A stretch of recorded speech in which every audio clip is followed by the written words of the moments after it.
Perhaps we are. If we are live, then welcome to the Medieval Buzz with Philip and Rachel. We are here to discuss the whatever is hot and controversial in the medieval world. And there's some very interesting things going on right now. In fact, aside from our main topic today, Philip, I just stumbled across the most interesting bit of news, and it's not even news, it's 7 years old. But What one? right, I'm just now hearing about it. So, did you hear about? And this all came about because I've been delving really heavily into medieval hygiene. Right, Mm. you and I, we harp on this like every single live stream. Someone asks about dirty medieval people, right? And so, clean body is one thing, but what about clean teeth? So, I was doing some research on medieval dental care, and it brought up this article about the woman with the blue teeth. Have you Mm. heard about this? No, it Any sounds fascinating. right? So this there was a construction project in Dahlheim in Germany, like Mm. probably 8 years ago at this point. And as often happens when you dig up anything in Europe, they found bodies. Mm. Um, and what it turned out to be an 11th through 12th century cemetery. Mm. And in this cemetery, they found all these bodies and so bones, and they decided that they were going to actually examine the bones, and analyze them for to find out what kind of lives these people led, what they ate, what kind of environmental factors influenced their lives. And Mm. a lot of people don't know. Did you know that? Do you know anything about what happens to the plaque on your teeth if you don't chip it away? I assume it just rots away, doesn't it? Well, no, it won't rot your teeth at all. But what happens is the plaque actually then come to incorporate the bacteria, like the dead bacteria Ah. that occupied your mouth, and the kind of bacteria that exist in your plaque can tell people what kind of diet you ate because the foods you eat influence the kinds of bacteria that are actually in your mouth. All Also, right. right. Also, there's isotopes, Mm. specific isotopes that build up in your bones and your teeth based on what kind of diet you ate. But what Mm. was really fascinating about this one skull, just one, and it was a Mm. woman. She Yeah. had blue teeth. Her Yeah. plaque, her plaque was blue, not her teeth themselves, but the plaque around her teeth was blue.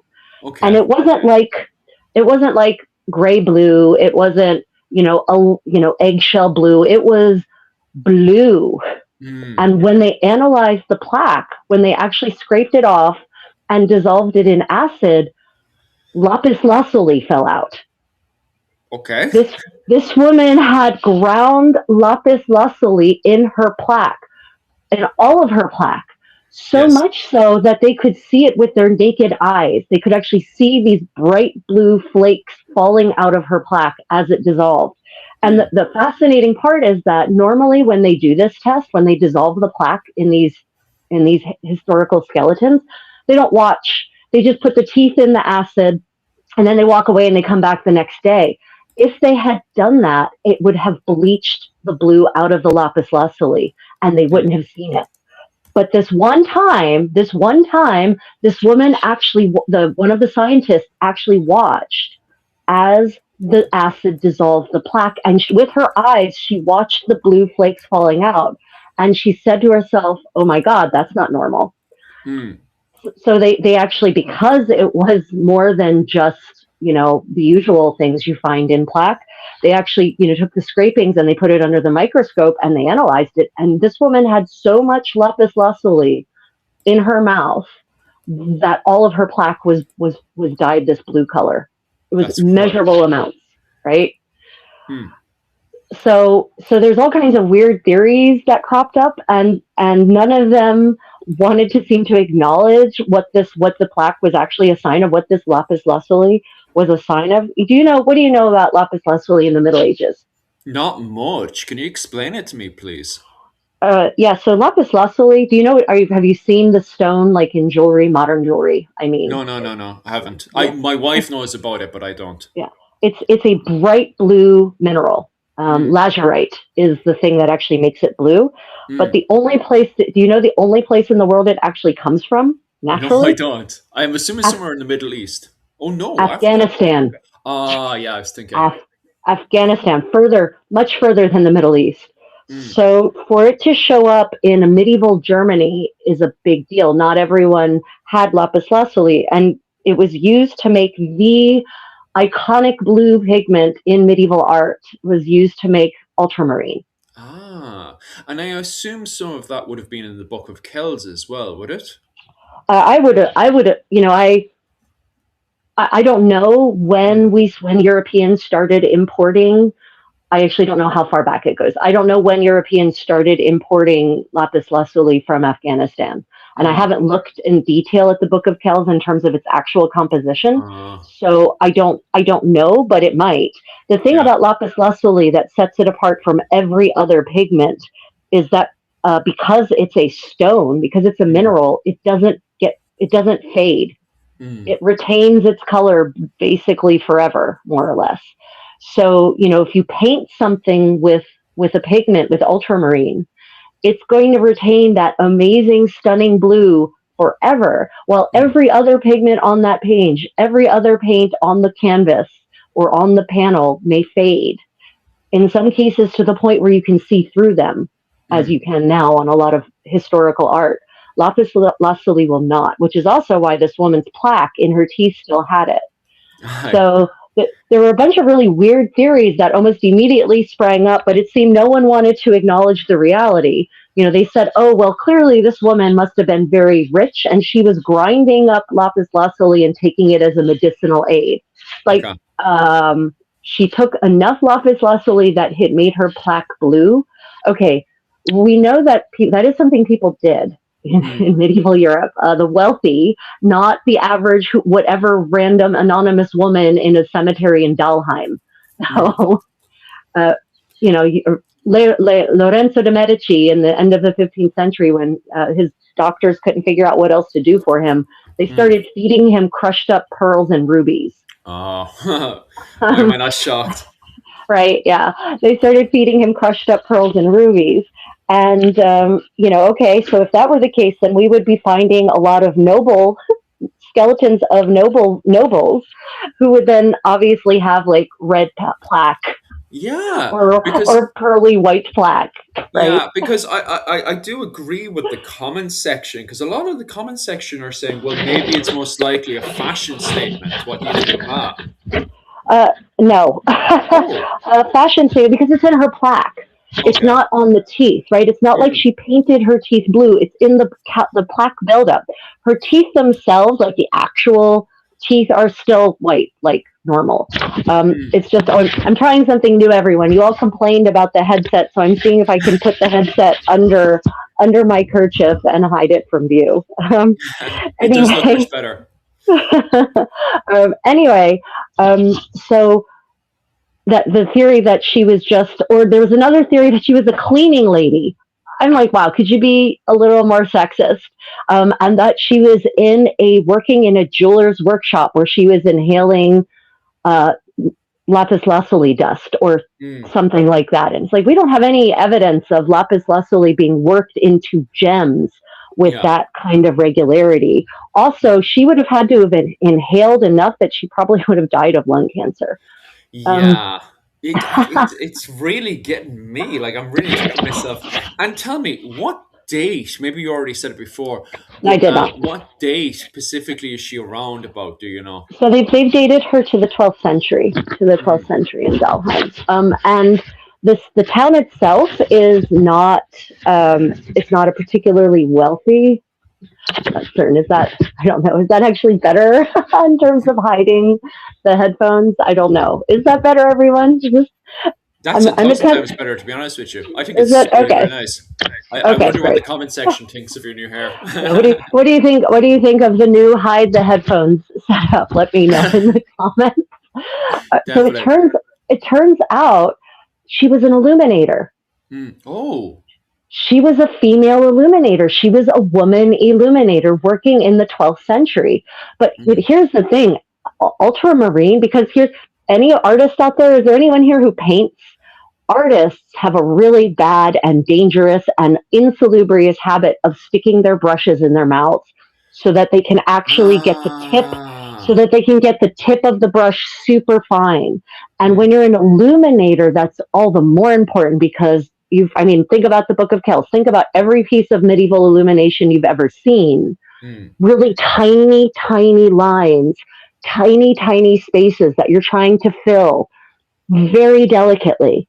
And so you stick the brush into your mouth, you get that perfect tip, and the saliva helps like make it adhere a little bit better, so it gets a little stiffer, so that it actually makes it more easy to control. You can tell I've absolutely done this with my own paintbrushes, though I shouldn't. Um, and so she illuminated enough books that she has blue plaque. She has so mm, much lapis lazuli in her plaque. So this is not something she did once or twice. This is something she did over years, mm, years, years of calculus buildup. Calculus is the word for that kind of plaque, right? Years of calculus buildup. mm, And ultramarine being the most expensive pigment by exponential margins, right? Was something that you're not going to give to just any illuminator. This mm, isn't going to be you're not going to give the apprentice or a low level, low quality artist ultramarine. They can't, no patron is going to give that kind of commission to someone who isn't super talented and super skilled. So this is evidence in the body of an illuminator that this woman was an illuminator, that she was a skilled artist and she was a respected artist. yeah. And she did a lot of work, right? Mm, I can't believe I'm just now hearing about this. mm, mm, This article. There's on medievalist.net on their YouTube channel. They actually have a podcast where Dr. Sabalski actually interviews one of the two women who did the analysis on these bones, and it's just really fascinating. yeah. That's what I listened to earlier today. It was just so exciting hearing about this this anonymous illuminator who worked in the 12th century and worked with one of the most the not the one of the most expensive pigment. Mm, mm, So mm. yeah. Well, you've got a lot of positives anyway from your side because of the amount of people commenting about how nice your hair is. So that's a Oh, massive great. jump from last week. Okay, great. And people asking as well if we're Mormons. Nope, we are Roman Catholic, if you Yes, were curious. definitely not Mormons. Mormons. I have a lot of Mormon friends, so I'm not going to say anything pejorative about Mormonism, but I'll just say not Mormon.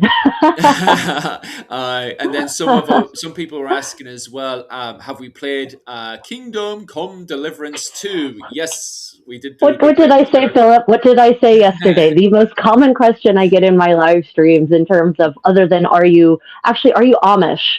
I think Oh, maybe the most common. Mormon isn't as often as Amish, and Kingdom Come Deliverance 2 is definitely like second most frequent question I yeah. get. Which is a great thing because that's literally what you're supposed to be. And Kingdom Come Deliverance, take note. This is what people uh, want. So not only yep. is it a case of what was it called? You look like this is what people want more of in the Right. game. So More, if more any of this. developer is watching today, this is literally take note of. And if I any can developer is I can watching, be hired for, hey, yeah, developers. I can be hired to consult and make sure that the visuals in your medieval game are accurate, beautiful, and attractive. Right. So just keep that for in mind, sure. babies. Any other Yeah. questions? I think we're good now. The Grand Duchy of Lithuania was the most powerful place on earth for a whole century in the medieval period. Yeah, they were pretty dominant after pushing back against the Mongolians, weren't they? They controlled a good chunk of the Silk Road, Yeah. going Yeah. from Yeah. Beijing to what was it, Warsaw, up around that whole area. Yeah. They So were. yeah, I would agree on that one. The What I'm curious as to how the topic of the Grand Duchy of Lithuania came up.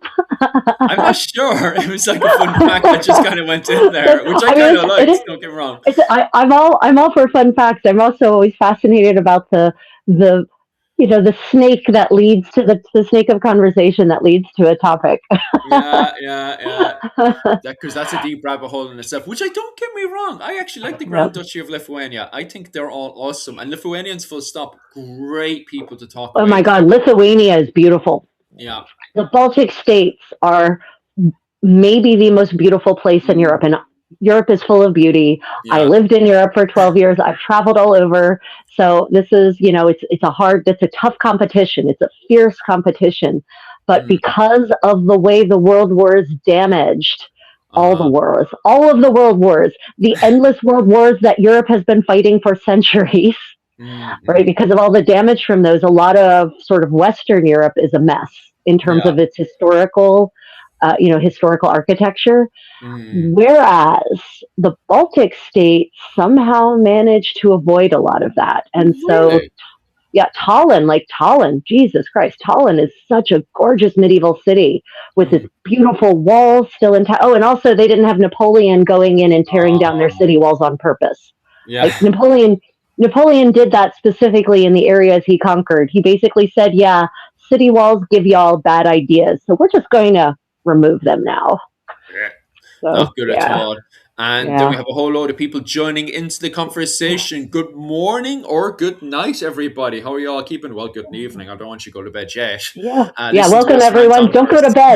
bed. Good evening. We will say good evening. Yes, yes, yes, for sure. I was recently immersed into the secret history of this. Oh, I always get my Mongolian friends. Oh, Genghis Khan. yeah, Genghis yeah, Khan. yeah. Yuki, Genghis my Khan. wife. My Yeah, wife's Japanese, and anytime I mispronounce it, I just feel her flying over and kicking me in the side of the head.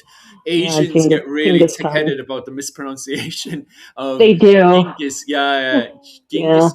Because I used to go Genghis Khan, and I was like in Ireland going, "Oh, Genghis Genghis. Khan, everybody," and then Genghis Asians they Khan. get proper tick-headed about the pronunciation of that They one. do. In fact, it's telling because the airport in Ulaanbaatar is Genghis Khan, spelled with Ah, a CH, Chingis, Genghis yeah, Khan. yeah. So it's Single great yeah. rags to riches story of all time. He was because he I mean, was yeah. yeah, His family was on the outs, as it yeah, were, yeah. when Oh, he came along. massively. Yeah. But the reality is that in the Mongolian Empire there wasn't a massive gap between rich and poor. Mm, So it's not like Slumdog Millionaire where he literally was in a feces covered slum where everyone was drinking foul water all the time and then he mm, became a millionaire. It was there wasn't as far to climb in the Mongolian tribes as there would mm. be say now. So I'm Yeah, not yeah. I'm not certain I would say it's the greatest rags to riches story, but it's an impressive one anyway. Yes, but the great thing about him is that there's still way Yeah. more research to do on him because of the fact that we're still trying to work out how his administration Yep. actually worked. Because you have to remember, he himself was only connected to the protection racket. It's not Yep. until we get into the late medieval period and the Renaissance with the Tartars and various other ethnic nomadic groups that we get into them studying the administration inside the settlements itself. So his empire had very much multi administration going on where he was only involved with the protection racket alone. So still so much research to do on the great Khan himself. Yeah. So he was a Khan or king of the Grass Sea. Oh God! You see, this is where it gets very very complicated, and this is like a lot of people come into my chat and start arguments with me all the time, because you have in Ireland we have what's his name Turlough Ibreen, who in the literature itself is referred to as Rex Hiberno. However, from Yeah. a modern perspective, he would still be seen as a high king because he was a confederation of military force rather than what you see in England in 1080 under William the Conqueror, who has the Domesday Book and has it more centralized. But Right. English academics have recently come out and said, England actually wasn't as centralized as people think it was. It was For it was example, it was it was not. I mean, even mm, even as of the 15th century, it was not. yeah, We have all of these. You have all of these.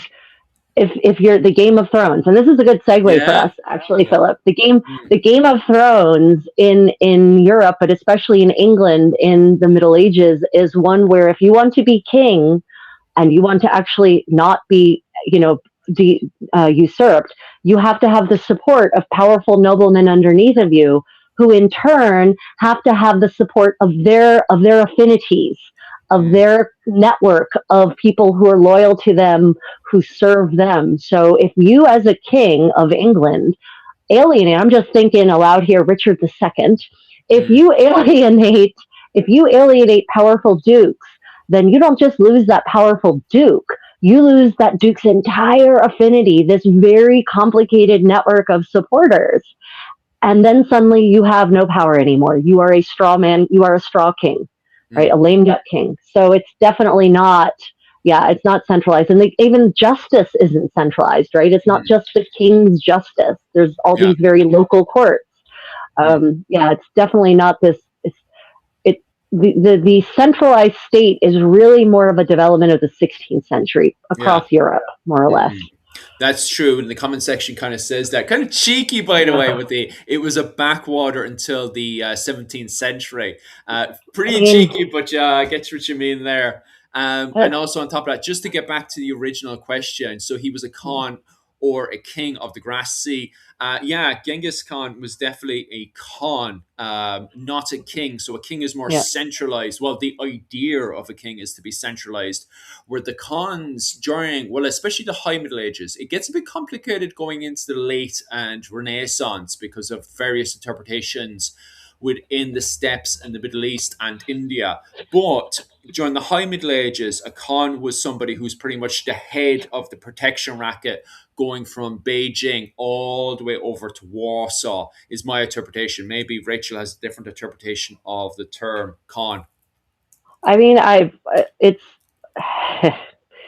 it these these kind of political these kind of political titles like that, they have a lot of nuance and meaning that's contained within just that one single word, and this is why translation can be so tricky, Yeah. and that's why that word actually doesn't get translated, Mm, because it can be missed. That's why we just call him the great Khan or the Khan, right? Because mm, it's not, we don't really have an equivalent in, in the history of the English language. Basically, it's not part that kind of structure doesn't really have an equivalent. So mm. I would say it's better to just use the word Khan and Yeah. just understand the kinds of the way their political structures worked, the way their administration worked, and also how that changed, because pretty much like everything in the Middle Ages, there are no monolithic institutions. There is no one place that stays the same across the 1,000 years of history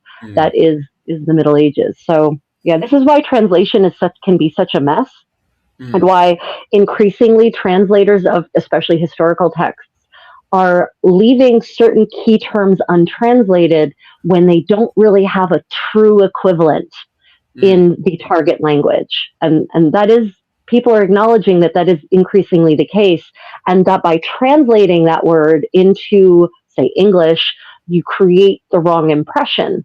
Mm, Yeah, and but in fact, if you think about it, that's actually having the wrong impression mm, about foreign potentates is very medieval. mm, I mean, what the people, the if you read about Genghis Khan and what Western historians, chroniclers were writing about him, they refer to him as a king, because mm. that was the closest thing the only way they could understand it at that time. That Yeah, doesn't make it right. It was just it's how they could understand it in with the information they had. yeah, yeah. This is a comment I definitely agree with as well of evil from the perspective of looking at the remotes of the Roman influence. That is, correct me if I'm wrong, but Greek and Roman culture were still almost a standard of being civilized in this era, the era being the medieval period. I'm assuming you're talking mostly the High Middle Ages. And yeah, I fully Yeah, agree with that one as well, especially from the perspective of the Byzantine Empire that I refer to as the Byzantine Empire, other people refer to as the Eastern Roman Empire or Rome itself. But regardless, yeah, I 100% agree with you. Like even what we now call Celtic culture in Wales and Ireland, the reason why people, until Gerald of Wales pops up, but the reason why people seen Ireland and Wales as being civilized was the whole image of St. Patrick coming to Ireland to civilize the Irish. And now we have this kind of Hiberno Roman feel into Ireland. And then it's the same thing in Wales as well. where we have King Arthur emerging out of the territories of Wales. So both of them find their civilized roots mixing in with Roman influence. And it's the same over, for a good chunk of the world that turns around and says, we are, since the fall of the Roman Empire around 470, we have become the new Roman Empire. And I even see that, to be honest with you, even going into the modern era. Yeah, so it's very interesting. There's a shift in the middle of the Middle Ages and how Westerners view Constantinople and how they view Rome, the Roman Empire, right? There's actually, and it times a little bit with the Great Schism in the 11th century, but it's about that time that Western Europeans stop looking at Constantinople and the Eastern Roman Empire as Roman and start viewing it as Greek. And for them, the Greeks are not a symbol of civilization, because for them, the Greeks are not just an ancient thing that existed 1,000 years ago. For them, the Greeks are a current people. And there's this prejudice that rises up in pretty much across Western Europe that basically looks at the Greek civilization of Constantinople and their territories as being degenerate, as being decadent, as being soft and weak and effeminate. So they actually stop looking. Greek becomes almost a slur. It becomes almost a pejorative term. And the chroniclers of the Crusades, the Western chroniclers of the Crusades, start calling them the Greeks instead of the Romans. And that's on purpose. For them, Rome was the superior civilization. Rome had an empire. Now, Alexander the Great, he had an empire too, but his empire was a Macedonian empire. They don't view that as a Greek empire, right? So for them, he wasn't really Greek. He's like Greek, but he isn't in their minds. Like they play this cognitive dissonance game of Greek equals feminine, effeminate equals weak equals decadent. Alexander the Greek is none of those things in their mind. Therefore, he must not be Greek. He's Macedonian, right? So for them, Rome is really, the time when things were great. And even in the 14th century, Petrarch in the 14th century writes that. He says everything was great in the Roman Empire. There was the Pax Romana. Everything was happy. Everything sucks now. It's ash and shadow. Also, people are dying of the pestilence, but that's just sort of one more bad thing in his mind that's happening. So ancient Rome was the beacon of civilization and the shining light on the hill of how things could be again. Not Greece. Yeah. It's not until Constantinople falls to the Ottomans, and you have all these, and finally the last, Trebizond, the last sort of holdouts of the Greek Empire, the Eastern Roman Empire finally fall, and all of those refugees from the former Eastern Roman Empire, from Constantinople, make their way to the West, and they bring with them their Greek learning, the Greek literature that hadn't really existed in Western Europe. It existed in translation, but these scholars were bringing with them much more original texts, closer to the source material, and so that brings a new respect for ancient Greek civilization, but still not contemporary Greek civilization. That's fascinating. Yeah, in the Middle Ages, Greece, it depends on when you are in the Middle Ages, whether Greece is viewed as, something that was great or not. And even the Romans had that view a little bit too. Like they wanted to be Greek in certain ways. They wanted Greek slaves. I mean, the ancient Romans, so before 476. They wanted Greek slaves, they wanted Greek doctors, they wanted Greek teachers and tutors for their children. And so at a certain level, they acknowledged the superiority of many aspects of what they also called Greek civilization and learning. But by the same token, they didn't give a shit about scientific development, about philosophical exploration, right? That was not a Roman thing. That was a Greek thing. And so in a certain way, I actually read a really interesting theory that it was ancient Rome that started the Dark Ages.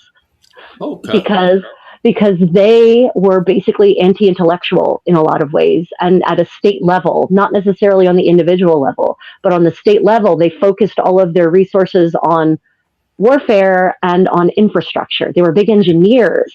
They loved engineering, but they weren't big on just, philosophical meanderings and research and development just for the sake, just in case. Yeah.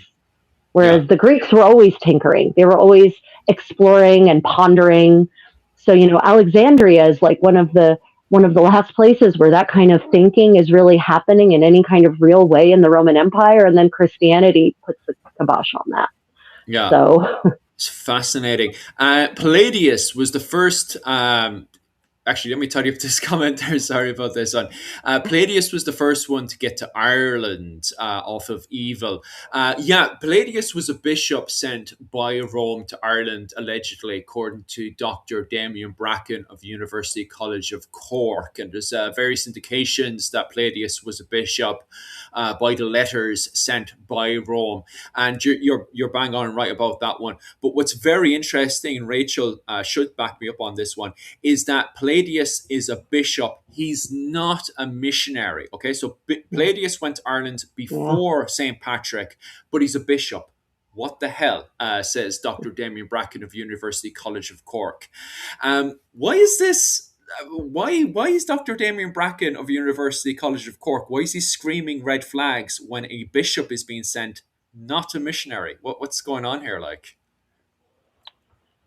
I mean, wait, is that a comment? Oh wow, I'm way behind on the comments. Oh, well, the original comment was Palladius was the first. Remember, Philip, and yeah, 100%. But the thing is that from the medieval, by the time we get up to the High Middle Ages, Palladius is pretty much forgotten about, and it's Saint Patrick that gets highlighted because he was successful when it comes down to not just massively converting the High King of Ireland, or at least bringing a lot of the nobles onto his side, but he also kind of was remembered in all the history books where poor Bishop Palladius becomes a footnote. But regardless, it's very interesting that it's a bishop, not a missionary, which highlights the fact that there was already a Christian community inside of Ireland.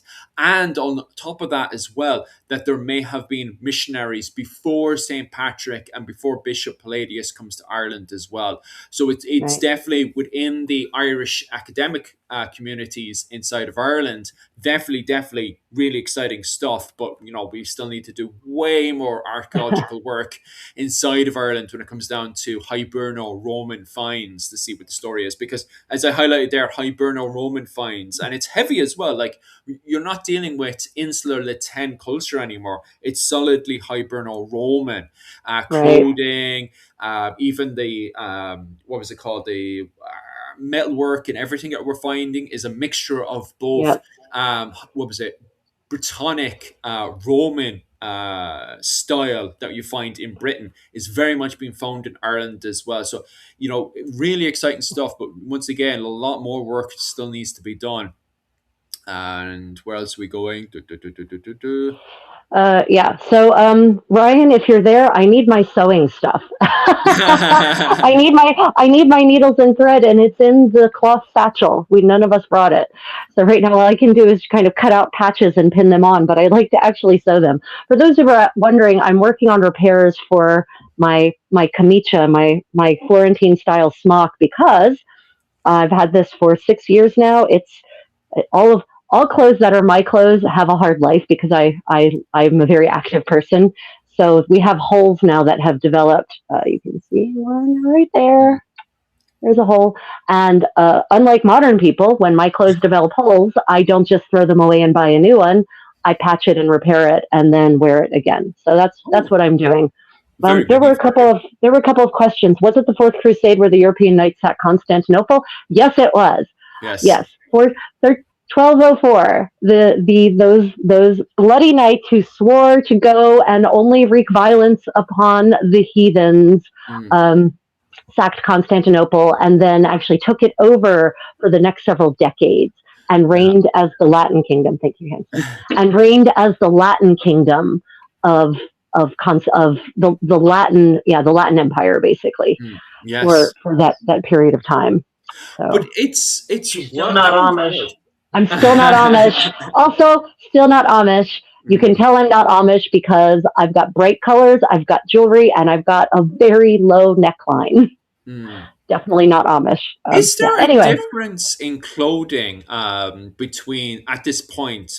I don't know because you don't completely specialize this. I know you're more into the 15th century, but when it comes down to around the 14th century, is there a difference in clothing between the Orthodox Christians in Constantinople, religiously, and the especially in Italy in Rome? Is there a difference between the clothing religiously?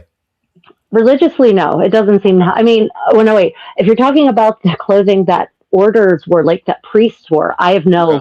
I have zero knowledge about priest vestments Mm-mm. in the East. I can Yeah. tell you about priest vestments in the West, but I don't know anything about priest vestments. If you're talking about what clothing normal people were wearing, like average people were wearing, there's Yeah. definitely a difference. There's Okay. absolutely a difference in the clothing that people are wearing Yeah.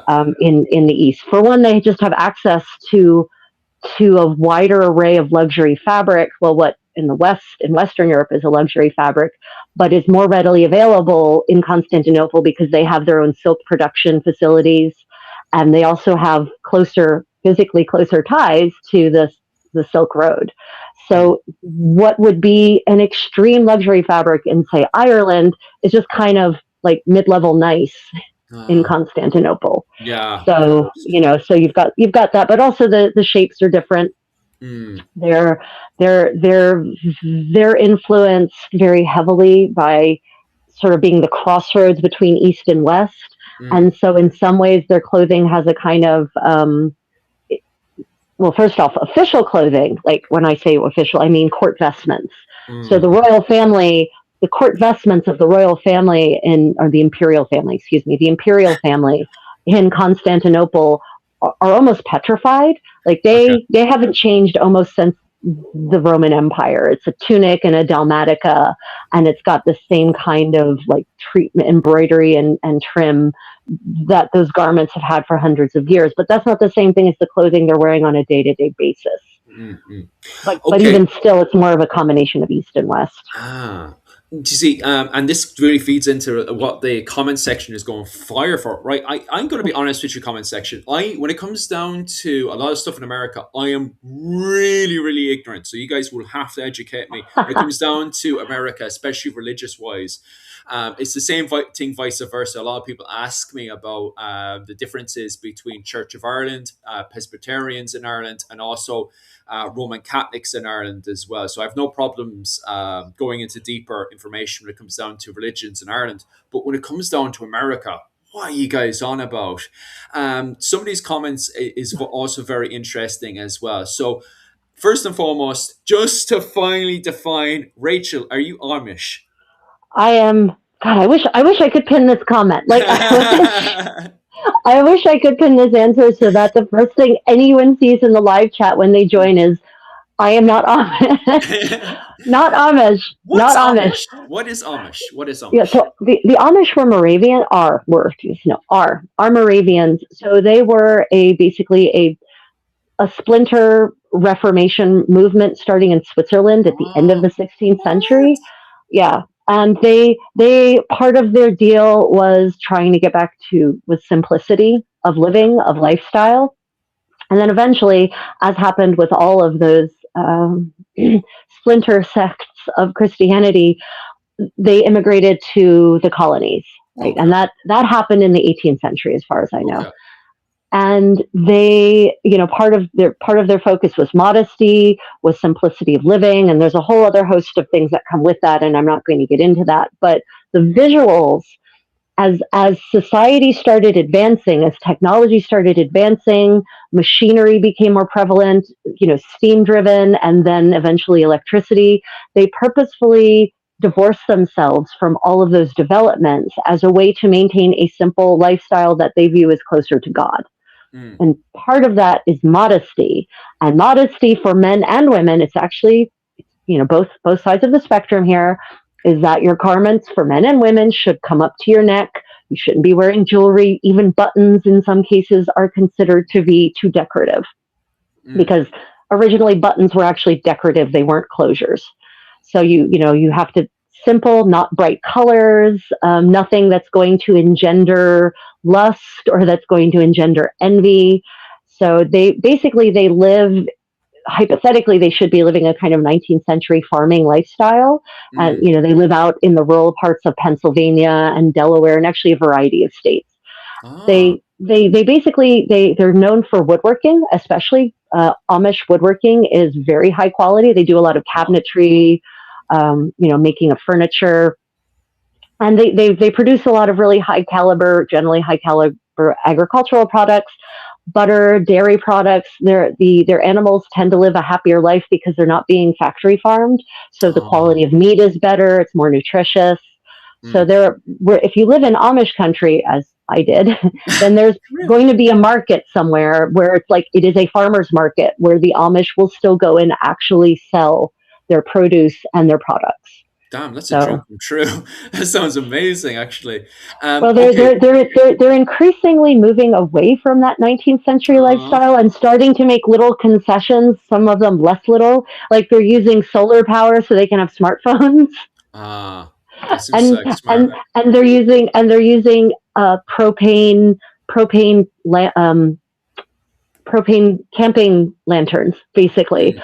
to light their homes instead of still using candles and oil lamps and whatnot. So they're kind of, as society kind of moves ahead leaps and bounds technologically, they're accepting that maybe what 30 years ago would have been considered too high tech is now low tech enough to qualify for a modest and simple style of living. Mm.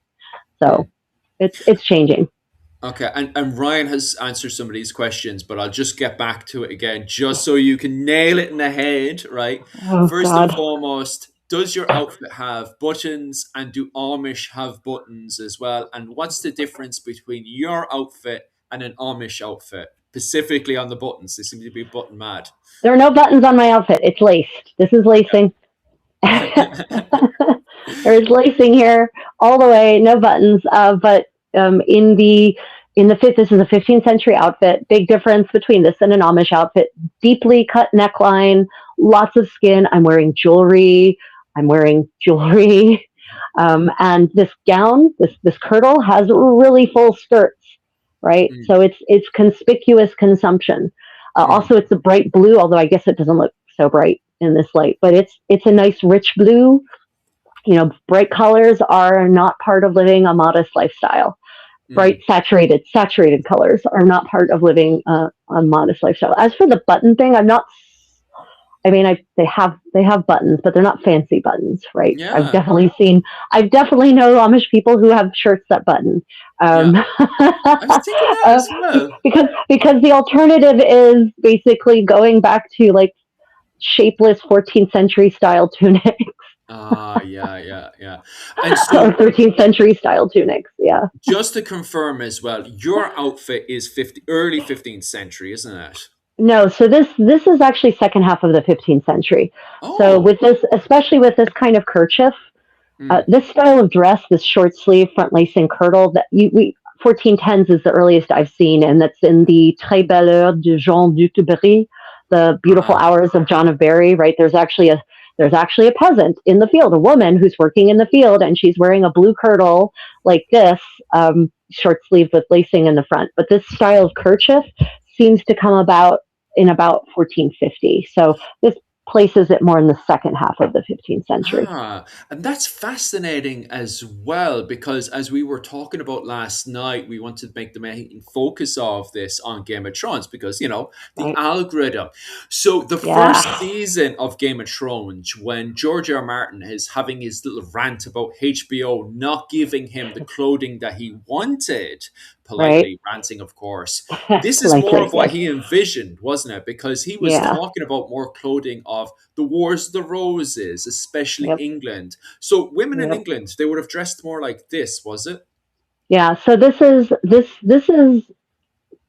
clothing. This is a style of dress that women in France, the Low Countries, and England were wearing in Ah, for a large part of the 15th century. But depending on your status, this might not be enough.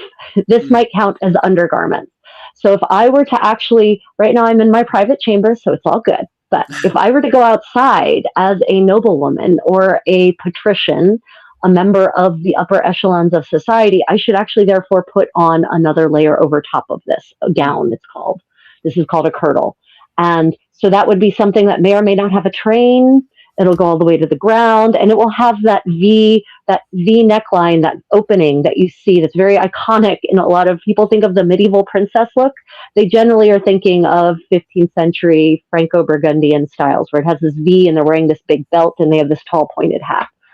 Right. So yes, this is a layer. These two layers are layers that most women were wearing, or all women were wearing in Flanders, in the Low Countries, in France, in Brittany, and in England for several decades of the 15th century. But it might not be all you wear. It might be only your underwear.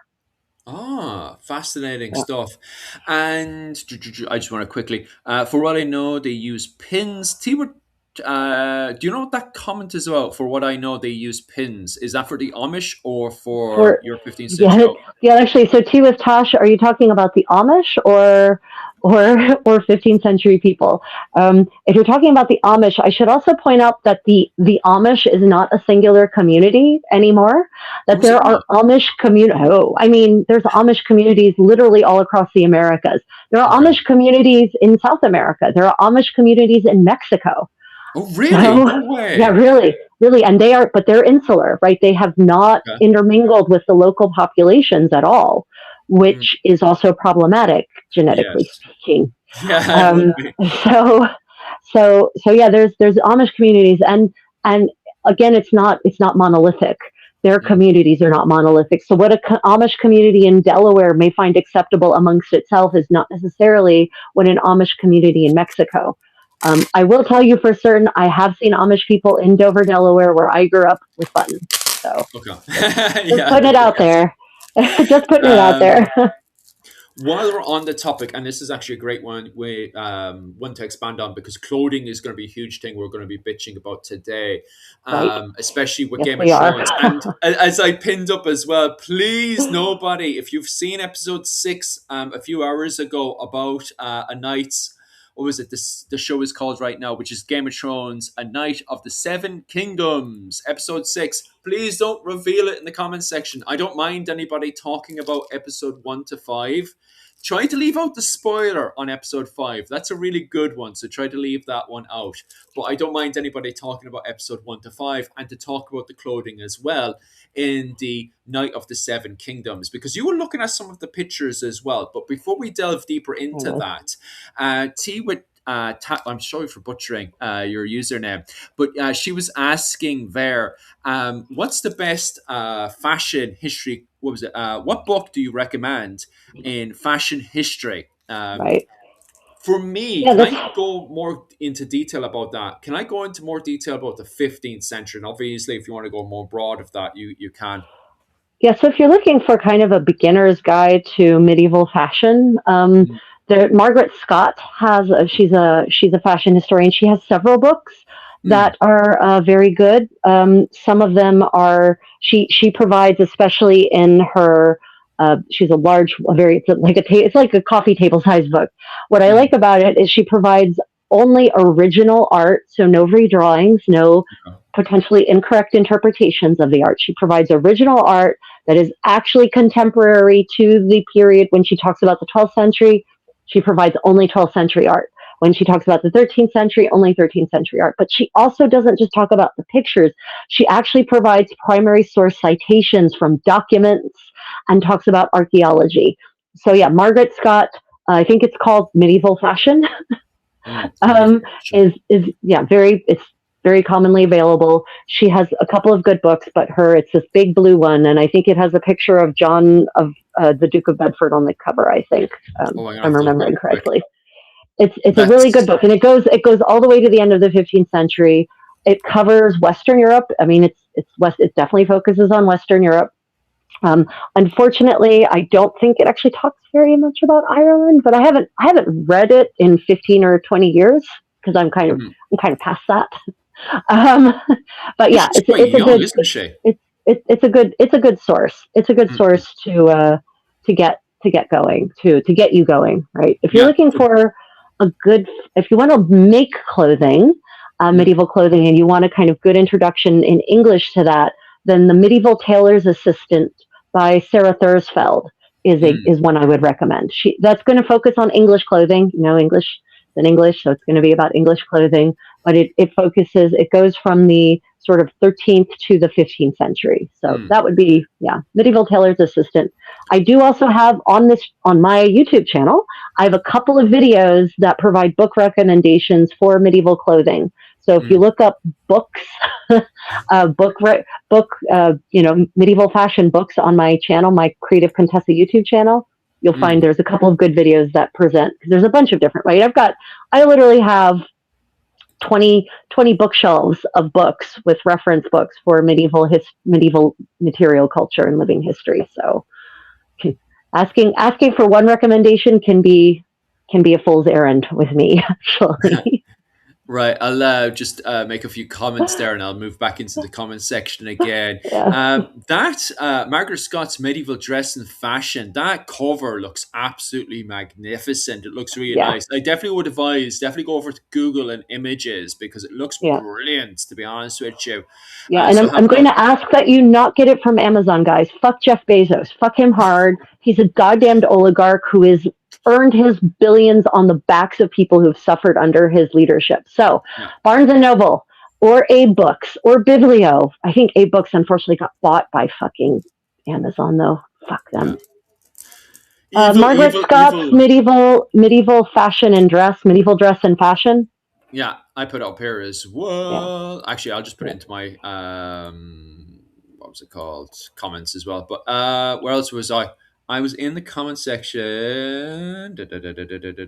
Oh, yes, Game of Thrones. I never watched the Game of Thrones before. Do you know what? My mother actually isn't a fan of Game of Thrones. She doesn't like it at all. She's huge into Tudors and everything, and I thought she would enjoy Game of Thrones. She actually doesn't. It's too... So I don't enjoy it either. Yeah. I couldn't watch past the first season. Yeah. The second, I'm sorry, we live in a world right now where injustice by powerful people is already a prevalent situation. I don't need to watch my fantasy to watch more injustice by powerful people. That's not what I need I need escapism. I need hope. I need things. I need the bad guys to get what's coming to them much sooner than it takes in Game of Thrones, right? Yeah. So I stopped watching after season 1. I was done. Yeah. I'm like, oh, they killed the hand. Nope, I'm out. Yeah. My mother was the same. She thought people were too rude. She thought people in the court were too rude, which is funny because she loves the Tudors. And she loves like all I couldn't watch that one either because again, I know the history and it's tragic and it sucks. And it's injustice being meted out by Henry VIII left, right, and center. I know the history. I don't need to watch it dramatized. But also the clothing was so bad that it made me vomit in my mouth. So, yeah. I don't understand how she can watch the Tudors but not Game of Thrones. If you can watch one, you should be able to watch the other just fine. I'll just pop into this question then, and I'll jump back over to Kingdom Come because it'll actually lead back to Game of Thrones again. But regardless, I want to make a medieval hood. Can I adjust this one as well? Medieval hood for the 15th century. Where would you advise to go about, finding someone who makes medieval hood or teaches medieval hood or whatever? Or do you have a video on a medieval hood? Do I have a video on making a medieval hood? That's a good question. I do not. There are tutorials out there on making medieval hoods. So a medieval hood. Okay. So what do you mean by medieval? I hate to. I feel like I harp on this all the time. You and I harp on this all the time. The 1,000 years that is the Middle Ages is not a fashion monolith. Yeah. Hoods actually are fashion items. They're not just practical items of wear. So that yes, they're practical. They help keep this part of your body extra warm and keep your head warm and dry and possibly keep the sun off or help keep your hair clean. But they're also fashion items. And humans, we're peacocks. We like to look pretty and we also get bored of the same thing again and again and again. And so we look for ways to change things. So a hood in Jorvik in the 10th century is not going to look anything the same as a hood in the 14th century in France, right? We're not even the same as a hood in York in the 14th century, actually. So I need something more specific than I want a medieval hood. Give me a place, give me at least a century, and then I can maybe better advise you. Right. I just want to pop into this one as well because this is actually a quick question. Did the Normans defecate at a table? I once read that. LOL. Wonder if it were true. No, No, siree, Bob. no, The Norman, no, men of Dublin, the Irish Vikings, no. the men over in New York, the No one Danish did that. Vikings, well, the No Anglo. one did that. No No. one did that. No one. The height of barbarism. Maybe it was propaganda from Charlemagne's court or something, but no, I could not imagine that. Yeah, Yeah, I've been getting this question, this comment. So maybe some of you are aware that I have published some videos on medieval hygiene debunking and posts debunking bullshit myths like this that people defecated at the dinner table yeah, in the Middle Ages, right? And one of the, Philip, yeah, I'm not certain if they're bots, but they might be actual people who are just really prejudiced against Europeans. And I didn't realize that there was this whole prejudice against Europeans and the way Europeans have historically lived. But one of the most common comments I see is everyone knows that Europeans have always smelled bad. All the chroniclers from the Middle Ages talk about it, and they still smell bad to this day. Like yeah, I see that so frequently. Um, as for people from Europe smelling bad to this day, I haven't smelled all people in Europe. There's 300 million of them, so that's a lot of people for me to have smelled to tell if they all smell bad. My mm, friends don't. my my Irish friends, my German friends, my British friends, my Italian friends, my Spanish friends. I don't recall any of them having bad hygiene. mm, But the part of the problem is that they're talking about these chronicles, especially from the Crusades. yeah, So they're talking about Arab chroniclers of the Crusades. mm. And what is the problem, Philip, with relying on what the Arab chroniclers were writing about the Franks during the Crusades? Why shouldn't we just blindly trust what they say? Well, they were kind of fighting one another, and they sort of had a blanketed interpretation. And don't get me wrong, it's not just one side that kind of had Oh, this yeah, blanketed interpretation. absolutely. Both Yeah, sides did. You can see by the yep, language, by the yep, way that you have people on one side turning around to everyone in the West and just saying they're all Franks. Everyone's a yep. Frank. That's a Frank. Everyone's a That's a Frank. Frank. They're all Yeah. Frank. Yep. And then vice versa, when the Franks rock up in Jerusalem, they're just calling everyone a Saracen. Saracen, by the way, is just from the nomads around, well, both nomads and settled people around Syria. It's not Yeah. everybody in the middle, up around that whole area that's referred to as a Saracen. And it and wasn't just and the not Middle Eastern and area. not just there. They call everyone who had like vaguely tannish skin and was Muslim. They were all Saracens. So Yeah. if you're from the Maghreb, Northern Mm, Africa, then you're a Saracen, right? Yeah. yeah. I was wild. I had a question there. Oh yes, you look like Katrina from Kingdom Come Deliverance 2. Very nice, Oh, Rachel. oh, thank you. Is that a good thing, Philip? I forget who Katrina is. Which one It was was your. It Katrina? was. It was the one you actually bitched about the most. Oh, great, fantastic. I thought it was Teresa that I bitched about the most. Wasn't You bitched about wasn't her it a Teresa? lot as well. Yeah, Teresa's the one who's wandering around with no actual smock and just like this yeah, this little negligee undergarment, right? yeah. Yeah. Yeah, yeah. That was Kingdom Come 1, where you bitched about her a lot. But then in Kingdom Come 2, do you remember the first day, right? The very first day that game came out. And the very Yeah. first character you seen was Katrina. Oh, that was Yes. Katrina. Okay, right. Yeah. Yes. Ooh, that's nice. What is that? Okay, so Oh. Oh, so Ryan says this is Katrina, apparently. yes. That's the Okay, one. I guess I do really look like her, except she's way bestier than I am. But Yes. yeah. Oh, interesting. Okay, I'll take the compliment. I'll take the W. So, what's the difference between a late medieval, which is your outfit is more designed around? In the shopping, but I tagged her other one Oh. for medieval fashion. Oh, okay. Apparently, we have just tagged one of Margaret. You were all asking about books about medieval fashion. A good intro. We tagged one of her books in the products on my channel. So if you go to the Nice. products tagged in this live stream, you can go and if you buy the book, then you support my channel because I get a commission. I'm not even going to prevaricate. Like Philip, as you know, we creators, we get jack all from YouTube. Yeah. Like YouTube gives us such a tiny bit of that advertising. the way we really make our money as creators is either our patrons and our channel members, or if people actually go and buy the products that we tag in our live stream. That's So, it. yeah. The joys. Anyway, you were saying. Back to the questions. So, what is the difference between a late 15th century outfit that you're wearing now and an early 15th century outfit? And this is important because in Game of Thrones, the original show was meant to be set around more of the late 15th century. So more people should be dressing like you. And then as we go into the earlier parts of the 15th century where the show is now set, which is A Night of the Seven Kingdoms, which is set about 100 years earlier than the events of Game of Thrones. How should people be dressing in the early 15th century where Kingdom Come Deliverance 2 is set and also the Knights of the Seven Kingdoms? What's the differences between clothing of late and early 15th century? So we're talking, France and England, just to be, because it is supposed to be that part of Europe, actually it's very interesting. The earlier 15th century, the overlayers, talking about the overlayers, are actually much fancier for men and women. Yeah. So the men are actually going to be wearing, especially men of rank, powerful knights, like these great warriors, Philip, are wearing hosen. So those are fitted. They're cut in wool that has kind of a natural stretch to it, and they're fitted to their legs, and they lace into a garment that's called a pourpoint in French, or a doublet in English, or sometimes a cote, C-O-T-E.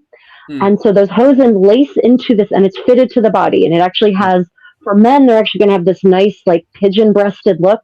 So their waist is going to look relatively small, but their chest is going to kind of look like, big and curvy. And it's going to they're going to have narrow hips, and that's going to lace, their hosen are going to attach to that garment. That's how men kept their pants up, their hosen, right? But they're fitted to their legs. So their hosen shape those beautiful muscular knightly legs. Very sexy.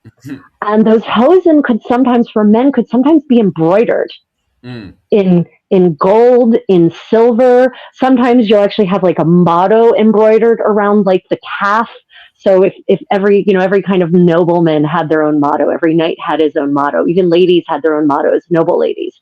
And so they would actually have their motto embroidered somewhere on their hosen, so that when they walked and the sunlight caught on this silver or gold embroidery, you would see their motto flash, basically. So, that's how men are dressing over top of this doublet, this fitted doublet, and these hosen. In the early 15th century, men are wearing what's called, in English, it's called a guna. We would say a gown, actually, in modern English. They're wearing these gowns that go to the ground and sometimes have trains. And they've got these big full sleeves, and they're lined in fur that's just been beautifully put together and patterned. So you can have this Vare pattern with this great alternating gray white and with fur trim everywhere. And so and it's got this slit. These gowns tend to have this slit up the thigh. So when these men walk and their train kind of flares out behind them, you can see their sexy legs in these beautiful hosen with this embroidery. And the gowns are going to be covered in embroidery too. Men's gowns, we're talking. They're going to be covered in all kinds of embroidery, usually their own, if they have a badge, like a thistle or a boar. Richard III's badge was a white boar. And they're going to have that boar, often they'll have that badge embroidered, kind of peppered all over their garment, or sometimes stamped in gold or silver on the fabric.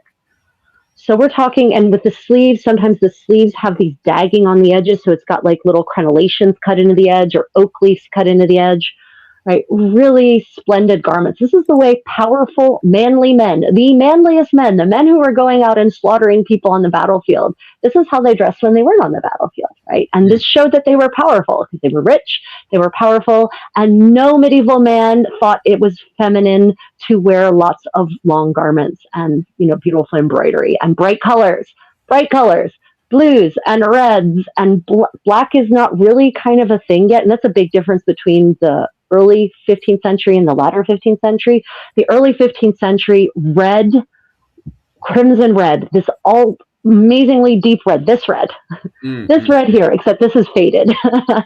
This red before it faded, but this would have been dyed with the thing I'm talking about, Kermes, right? It's made from this louse that grows on oak trees in the Mediterranean. It's an insect and it's bright red. And you have to get it's the female that is full of eggs that has the best crimson dye. And you have to, that's how they kind of made them go extinct actually. And then that is used to create this amazingly deep red. So deep reds, very fashionable in this era. Deep blues, velvet, silk, cloth of gold, brocades. Lampas weave is still a popular brocade type in this era. So that's how the men are dressing. Also with super cool hats. Men have some of the best hats in the early 15th century. Oh, really? They have, oh yeah, they've got all kinds of fun things. They've got chaperones where it's basically you take the hood and you roll up the part that goes around the face and you stick it on your head. And then the cowl kind of hangs on one side and the lyra pipe can then be draped around on this other side. And they wear jewelry, beautiful pendants like this, but pinned to their hats. And so men in this era are dressing really splendidly. That's obviously the top end of the spectrum. If you're working in the fields, you're not wearing a fur-lined gown. But I think you were talking about the noble warriors because this is the Game of Thrones we're talking about. Yes, we are. There was one on Prague. Yeah, Kingdom Come Deliverance was set in Prague. Sorry about that one. That was my fault. Just to be clear as well, the Night of the Seven Kingdoms, it was George R. R. Martin when he was making his proposal, especially for the Night of the Seven Kingdoms, because it was very much dear to his heart. He wanted the clothing to be early 15th century jousting clothing. But right. I think now, George R. R. Martin hasn't made his reaction yet, although he's the producer on the show. But I reckon HBO politically behind the scenes kind of smashed his heart for him. Because watching the show not last night, but for the last few weeks, I haven't watched episode 6, so please don't ruin it in the comment section for me. But watching the new episodes, and Rachel, you were looking at the photos as well. They're not dark. They're not bright at all, are they? No, it feels like the disease that has been afflicting medieval movies and TV shows, not BBC ones, for the last 40 years, has finally afflicted the fantasy productions because everyone is gray. I mean, they're all wearing gray and faded colors, and everyone looks like their clothes haven't been maintained properly, and it's all just kind of shapeless and baggy, and lots of Ren Fair style boots and Ren Fair style pants and Ren Fair style doublets. Like, it looks like they just went to a Ren Fair whose participants are too poor. Modern participants are too poor to actually have clothes that are dyed. Yeah. And just hired them all as background people. It's really sad. It's really sad. Yeah, and it's definitely not what George R. R. Martin wanted. Now, don't get me wrong. The main protagonist is meant to be what they're referring to as a hedge knight. And even the term hedge knight has started so many debates online because we can't figure if it's actually a medieval word from the late medieval period or a word that appears in the 18th century to simplify our English, because what a hedge knight is meant to mean is it's a word that sort of appears in the, what was it called? The late 100 Years' War, when you have a lot of unemployed knights wandering around the countryside, drifting from village to village looking for work. And so it appears that around the 18th century, when studying these knights, they refer to them as hedge knights. We actually have no idea if they were referred to as hedge knights during the medieval period. However, it is very interesting that some historians and academics have actually found a word for them over in England. I think it was, was it? Oh God, I cannot actually remember the term. It was a play on words on rent night or something. Sorry, Rachel. Well, I was just thinking that, so in English, in 15th century, medieval English, Middle English, there's a term, hengstman. Goes from the Middle English forward, and it's hengstman becomes henchman by the 15th century. Really? And henchman, it wouldn't surprise me if it's a corruption of that term, because a henchman, a hengstman in Old English, so during the Anglo-Saxon period, during the pre-Norman period, the so-called Anglo-Saxon period, right? That just means a man who is in fealty to you, who serves you. So a henchman is not a servant in the sense of he's scrubbing floors on his hands and knees. It's a servant in the sense of he is serving you personally. He owes you his loyalty, and he will stand by you in in a violent situation. Right? He will defend you physically. So it's that kind of servant, and it was almost like your personal bodyguard. Mm. And it wouldn't surprise me if the term hengstman that develops into the word henchman by the 15th century, if that's not what hedge knight maybe meant, was a knight who was in service to someone else, but not necessarily someone who was particularly powerful himself. It wouldn't surprise me if there's a linguistic connection there, rather than Yeah. rather than the idea of this knight kind of being born and raised in a hedge. But what Right? happened in the Hundred Years' War, in the late Hundred Years' War, that we suddenly have the rise of all these hedge knights and these bandits wandering around, The France Armagnac, and England? Okay. yeah, yeah, the Armagnac, right? So in France, you have all these. You have the problem is that by the 14th century and the 15th century, if you want to have any kind of income as a second or third or fourth son, and you don't want to enter the church, or your family can't afford to have you enter the church and can't secure you a living in the church or some church institution, you're going to have to go and make your money some way else. Mm. And as a knight, that is going to be by being hired to or going on campaign. And if you go on campaign, then of course the way you get paid is usually not by being just paid by Mm. the person you're serving, although that usually they did get payments, but it wasn't necessarily a lot, and it wasn't necessarily enough to make it worth Mm. it. So then what's the only alternative form of payment that a 15th century knight is going to get payment if they're on campaign? If they're not getting enough from the person who's technically their boss, where are they going to get? How are they going to make up the difference? Oh, the old looting that causes so many problems. Yeah, yeah, yeah. Yeah, so you've got all these knights, and in between engagements, basically, you Mm. have all these knights roaming around who aren't engaged by anyone. Their services are not engaged in the moment, but Mm. they still need to eat and live, and they also don't want to eat and live like paupers. Mm. So they're running around France causing havoc. They are looting. They're looting. They're stealing things from the so-called peasants, right? The farms. If the farms aren't fortified and protected, then they're getting looted. There's all kinds of violence just kind of constantly happening during that 100 Years' War period because of these mercenary knights who are finding themselves with nothing to do in between engagements, and that's a big problem. Okay. That's why 15th century France sucks. It sucks to be anyone but a noble person in 15th century France, really. Or you're kind of okay if you're in the big cities. If you're in Reims or in Paris or in Caen or Rouen, you're going to be fine. You're in a walled city. But if you actually are out there working the fields and you're out there in the country, which is most people in the 15th century, Yeah. you're probably going to be subject to some serious looting violence at some point. Mm-mm-mm. Yeah. And so this is the world that we see our hedge knight. Duncan the Tall is the main protagonist in the Knight of the Seven Kingdoms, and he is wandering a world full of bandits and other hedge knights who are around looting and doing all kinds of mad stuff during the show. And we also have thieves as well, pickpocketers and stuff that the hedge knights have to fight when they go into cities. Was there much pickpocketing and robbing going on inside of these towns and city settlements during the Hundred Years' War?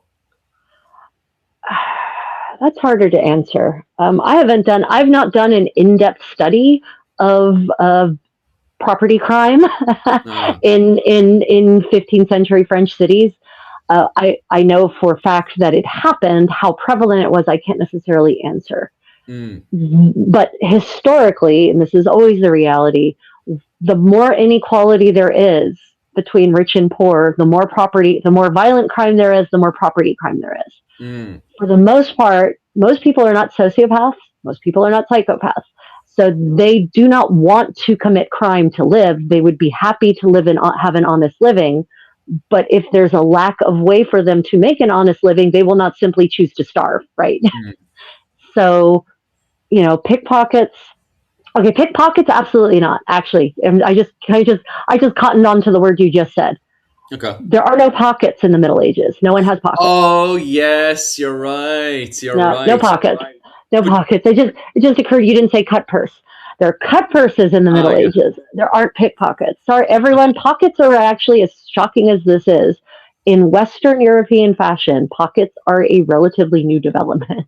Mm. Before that, people had purses. So that's where the Okay. term cut purse comes from. Cut purse. Because Right. yeah, because I don't actually have a belt here to put on, but if I were wearing my girdle, it actually has a purse hanger on it, and I would actually I don't have any of my belts or any of my purses here.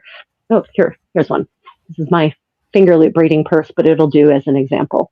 Okay, so you would have a purse like this one on a string, on strings hanging from your belt, and a cut purse will literally cut the strings so that they can just take your purse.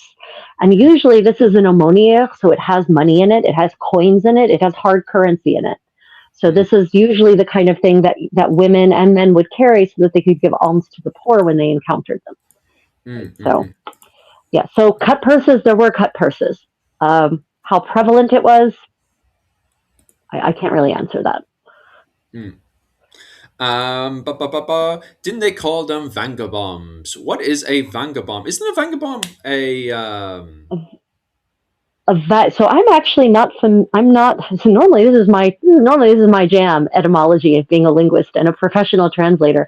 I'm actually not familiar with the etymology of the word vagabond. mm, It is not a word I've encountered in original 15th century texts in English. However, vagabond, as it means now, is basically a tramp. Is someone? Oh, no, that's the word that's lost its meaning in the modern world. Is someone who is they have no home and they wander from place to place. yeah. Right. That's a vagabond. They have no job. They have no home. They just sort of wander from place to place. So that's a vagabond. Cut purse is the term for someone who cuts the purse strings and steals them. Vagabond first appears in 1547 under Yeah, that's what I thought. punishments. It is a wandering homeless individual who Yeah, traveled for work and is in debt or under crime, often living in poverty. A collection of vagabonds who went around getting in the way in Tudor England were punishable under crimes and could even face 2 years of slavery to the person that yeah. they had committed. What was it called? The offense to originally. So being a vagabond. So basically, we're branded a vagabond if you were under debt to someone or had committed a crime to someone, causing you to leave your situation and take on the life of homelessness. But of course, if you were captured, because what happens to vagabonds is they made up other vagabonds that get in the way of society inside of city settlements and stuff. So if you're captured, being a vagabond, because I think that was the problem with the Tudors. They were putting people, especially Henry VII, they were putting people into debt, weren't they? Yeah, I mean, so the 16th century world is one of massive and sudden change because of the Reformation. Mm, So, you've got this increasing issue of people of the middling sort, the middle class, trying to dress and accoutre themselves and furnish their homes and eat in ways that their budgets can't actually support. And so, yeah, there is definitely an increasing rise in debt, not just amongst the nobility, but amongst the lower classes. And mm, this is something that people misunderstand about sumptuary laws because we look at it from our modern perspective of we must eat the rich, where obviously sumptuary laws are only about allowing the rich to maintain their privilege, but it's more complicated and allowing the nobility to maintain their distinctions. But sumptuary laws are always more complicated than that. It's never just a question of we need to keep those peasants and those merchants down below us. It's also a question of people spending beyond their means, mm, thereby ending up in debt, which creates social instability. Throughout history, every society has acknowledged that people being in massive debt is bad, mm, right? mm, mm, No one has ever thought, oh, it's great that everyone is in massive amounts of debt. No, it's bad. It creates insecurity, it creates instability, it creates obligations that can lead to violence. mm, mm, mm. That's So true. So no society has ever thought it was great that the majority of their citizens were in debt. So some Sharia laws are in part an economic concern, and often the kinds of things that people are buying with their money or with the credit, they're not buying local products. Right? Just like today, they're not buying locally made products. They're buying luxury goods from abroad, which means that that money is actually leaving the kingdom. It's going, and this isn't it's not a fiat currency in the 16th century. It's cold hard cash. It's actual silver. It's actual gold. It's actual copper. It's actual bronze, right? It's actual metal that you need to actually make other things as well, that is leaving the kingdom and going to other polities, to other economies. So it's actually a concern when large parts of your population start spending money on these foreign luxuries. It's not a mental exercise in economics in the 16th century. So that's part of the concern with this rising debt, and that's why these laws start to be put in place to try to prevent people, to punish people for doing things that will land them in debt. For instance, what you just mentioned. Interesting.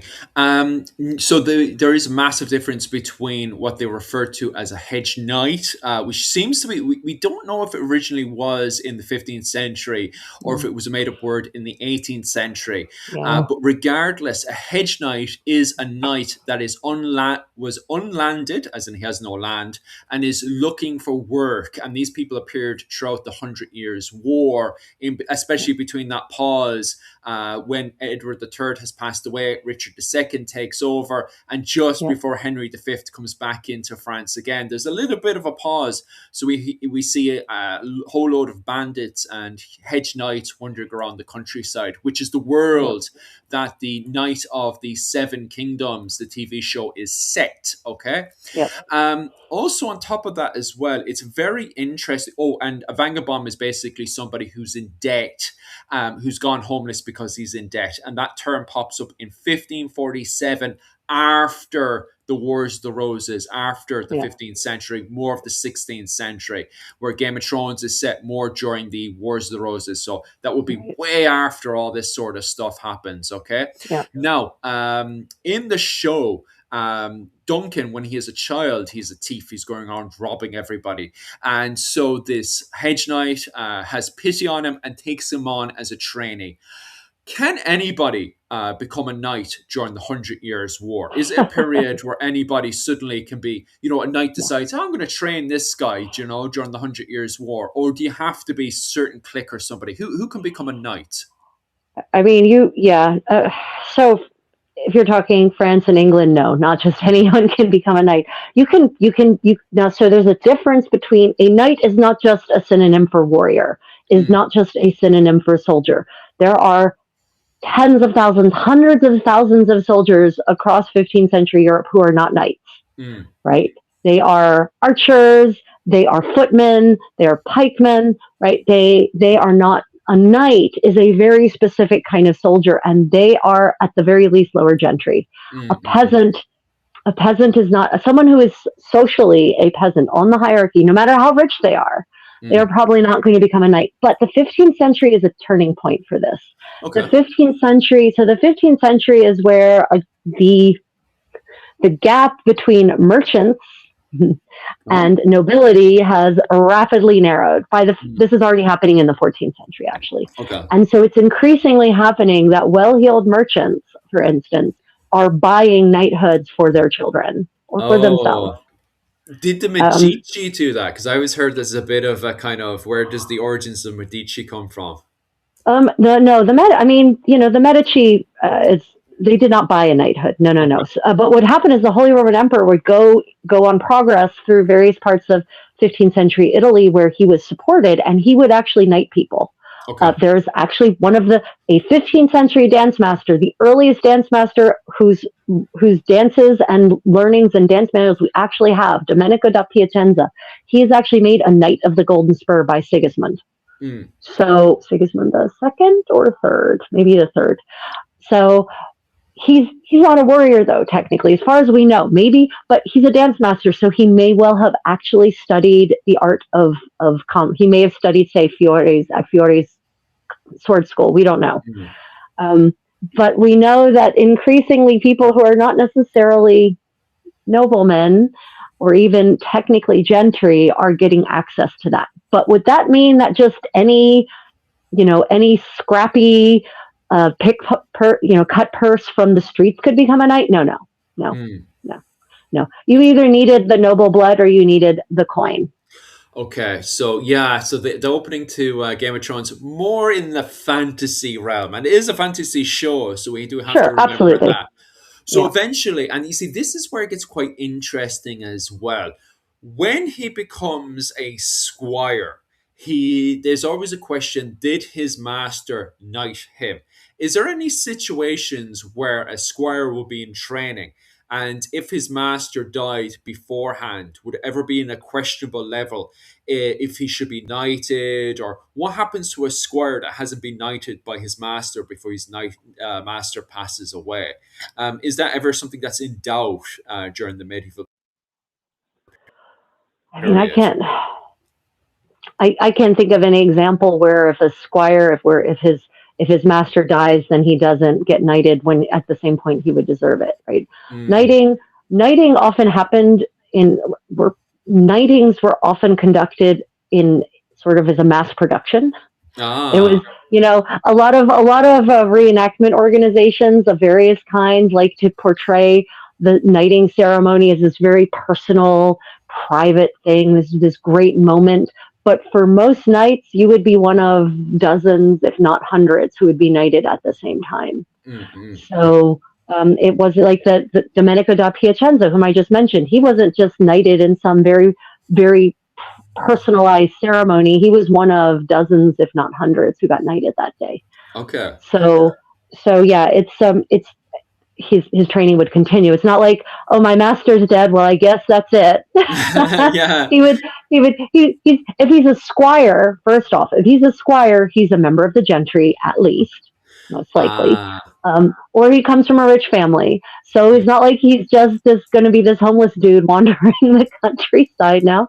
He's going to get reassigned if he still needs more training, or maybe the whoever is the local powers that be that's handling the knightings, and that's going to vary depending on where you are in medieval Europe or when you are. It would happen. It's not like it's done. Yeah, Mm. I'm just quickly reading the comment section the there. comment. Yeah, Displaced squires tend to get transferred since there was a whole bit about it being also tied to fosterage. So yeah, if yeah. it's interesting because it's meant to be under the 100 Years' War, but at the same time, I can't imagine, given how much training a knight needs. I can't imagine a hedge knight training a squire. In reality, I can't. I know it's romanticized in the show, but because they need certain scenarios set up, for example, being able to spend hundreds of hours doing cavalry charges with a special setup scenario, I just can't imagine Yeah. that being done in the middle of nowhere under the conditions of a hedge knight. So I just, the training that a full knight needs in reality, I just can't see it being provided by a hedge knight, to be quite honest with you. Yeah, I can't either. I mean, it's a fantasy story, so I'm not criticizing the fantasy world, right? Mm, Philip and I want to emphasize this. We're talking about the real world equivalent on yeah, which the Seven Kingdoms is based. mm, It's I cannot see these Armagnac, yeah. these these wandering knights who are kind of on the margin of poverty in some cases. I can't imagine them having those resources either. For one thing, horses are damned expensive. Mm, Um, Keeping a horse in the Middle Ages, this isn't changed, by the way. Horses were just as expensive, if not more expensive, to keep to house and feed in the Middle Ages as they are now.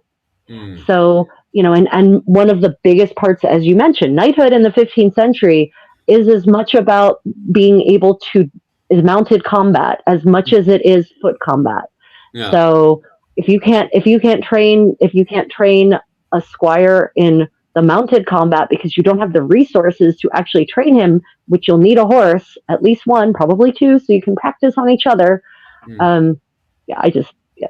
Not Yeah. likely to be a real world scenario, but the Seven Kingdoms is a fantasy world, so Yes. they can make the rules as they wish them to be. Mhm.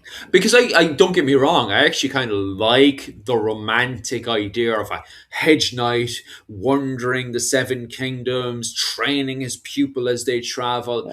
But the reality, especially given the circumstances that happens within the show, because the show is set in a tournament, at the very start Yeah. of it, you're introduced to Duncan the Tall as he's marching off to a tournament, which is kind of a do or die tournament for Duncan because he doesn't have the money.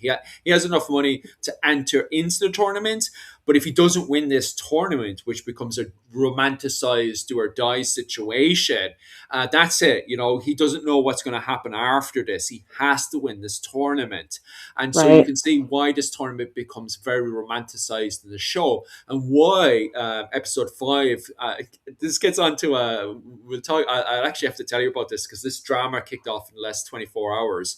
The last episode was a 10 out of 10 rating, right, on all the reviewers and stuff. But there are certain review companies, such as Rotten Tomato, have only ever given a 10 out of 10 rating once before, and that was Breaking Bad, which caused loads of fighting online because a lot of people believe that Game of Thrones does not deserve a 10 out of 10 rating, especially for the episode last week, which, by the way, I absolutely loved. It was my favorite episode I've ever watched in my life. It was a big, massive tournament, but instead one of the princes declared he wasn't going to have a tournament of the 15th century. He wanted an ancient tournament from the 13th century. And so they went over and they reenacted an ancient tournament from the 13th century where do you want me to... I shouldn't spoil it. Actually, I won't spoil it. If people need to watch the episode, I won't spoil it for anybody. Go and watch it. It's one of the best, supposedly, and this you guys can argue in the comment section as well. Is it the greatest episode ever created? And I'm not just talking about Game of Thrones. Of all time, out of all these TV shows out there, especially against Breaking Bad. And that's caused so many fighting online. Have you seen Breaking Bad? Wait, I don't. So yes, I lived in Albuquerque for 2 years during the pandemic. So not only have I seen Breaking Bad, I lived in Breaking Bad. No way. It is. Let me tell you, Breaking Bad is a documentary. It is a fictionalized documentary. That is exactly what Albuquerque is fucking like. There are meth labs exploding. They're finding drug lord cemeteries out in the desert with hundreds of bodies in them. There are people, lots of homeless people who are sadly high on meth and engaged in lots of violence. There's gun violence all over the place. Like it's a war zone. Like Albuquerque is a damn war zone. And I lived in a good neighborhood and it was still a war zone. So yeah, I've seen Breaking Bad. Oh yeah, I've seen it. I don't understand though why we're comparing a fictional a dramamentary about the meth industry in Albuquerque to a fantasy novel based on the War of the Roses / the 100 Years War. That's where I'm a little confused. Why are we comparing those two things? Well, you see, what happened is that, what was it, last week, the episode was meant to be so good that so many reviewers gave it a 10 out of 10, right? And this has only happened ever once in our human history, right? That we've been around for billions of years, right? And it was only actually about 10 years ago that there was an episode from Breaking Bad. I haven't seen this episode, by the way. So I have seen Breaking Bad, but I don't know what episode they're talking about. But supposedly this episode got a rating of 10 out of 10 from all the reviewers as well, including Rotten Tomato. Rotten Tomato is another one, never before has given a 10 out of 10, only gave it to this episode. But last week, this episode of Game of Thrones, which recreated from a 15th century perspective, a 13th century tournament, which if you don't know what that is, that's where they rearrange themselves into two groups, isn't it, Rachel? And then they kind of smash against each other. It's a big violent melee. The original nightly tournaments starting in the 12th century and into the 13th century, they are violent. It is basically like a miniature battle is what it is. It's just two sides, mounted knights going at each other. and lots of people died, lots of people got Yes. injured. Yes. They recreated it last week, and although the clothing was terrible, I gotta say that, but the actual episode itself was absolutely insane. It was amazing. I absolutely loved it.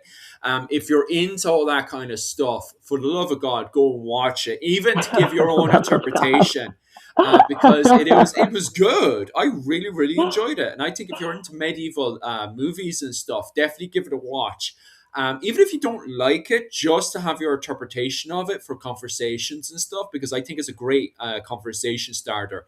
Although George R. R. Martin, who had the vision for it and stuff, he wanted more color, and it's very, very dark. Yeah, It's that's definitely. so frustrating.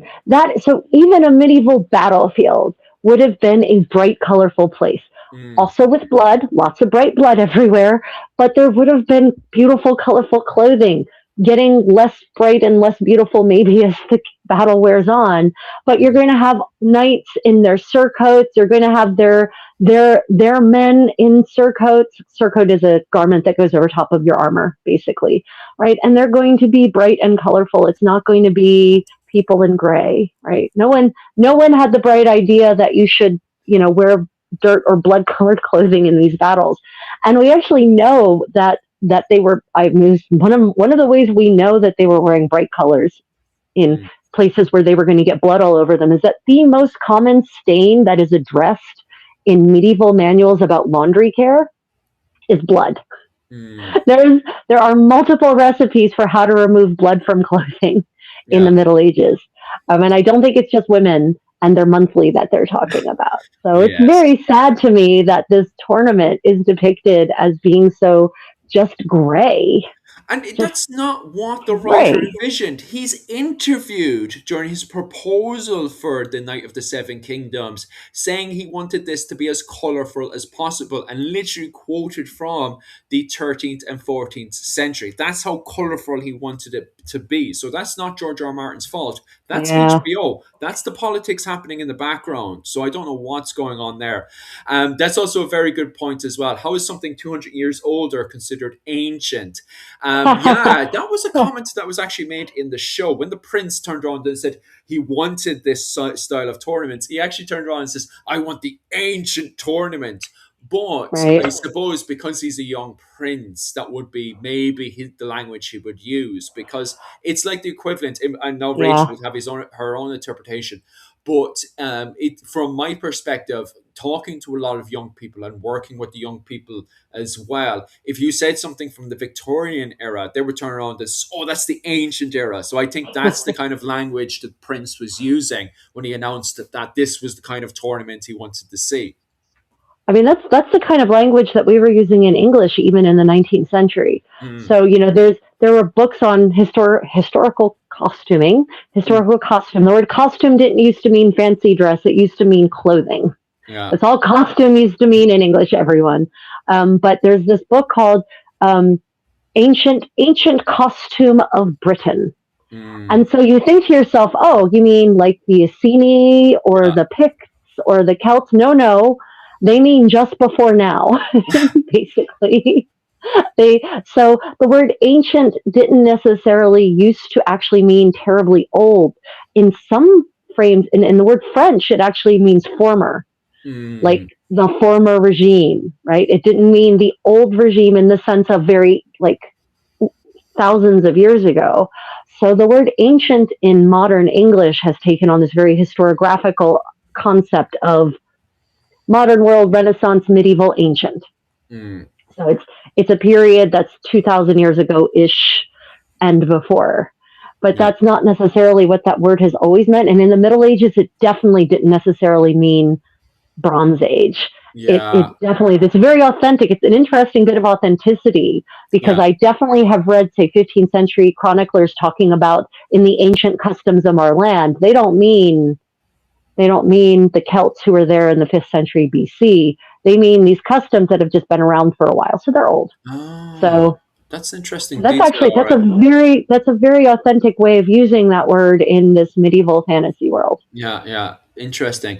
Another question there as well. What about the Templars? How could anyone afford to be a Templar? And what was it called? Could anyone be a Templar? How could you afford to be a Templar?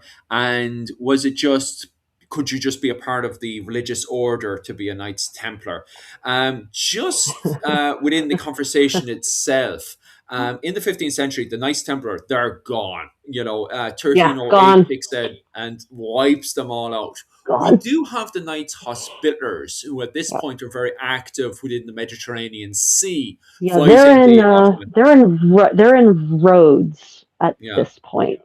Still, they haven't yet been evicted from Rhodes yet. They're about to though. They're about to get evicted from Rhodes, and they're going to have to go to Malta. Ooh, we have But Mel at, Gibson's new movie. oh, jeez, what? Or, Yeah, do you not wait, know are that? you Mel serious? Gibson, Mel Oh, Gibson is making that a man, movie.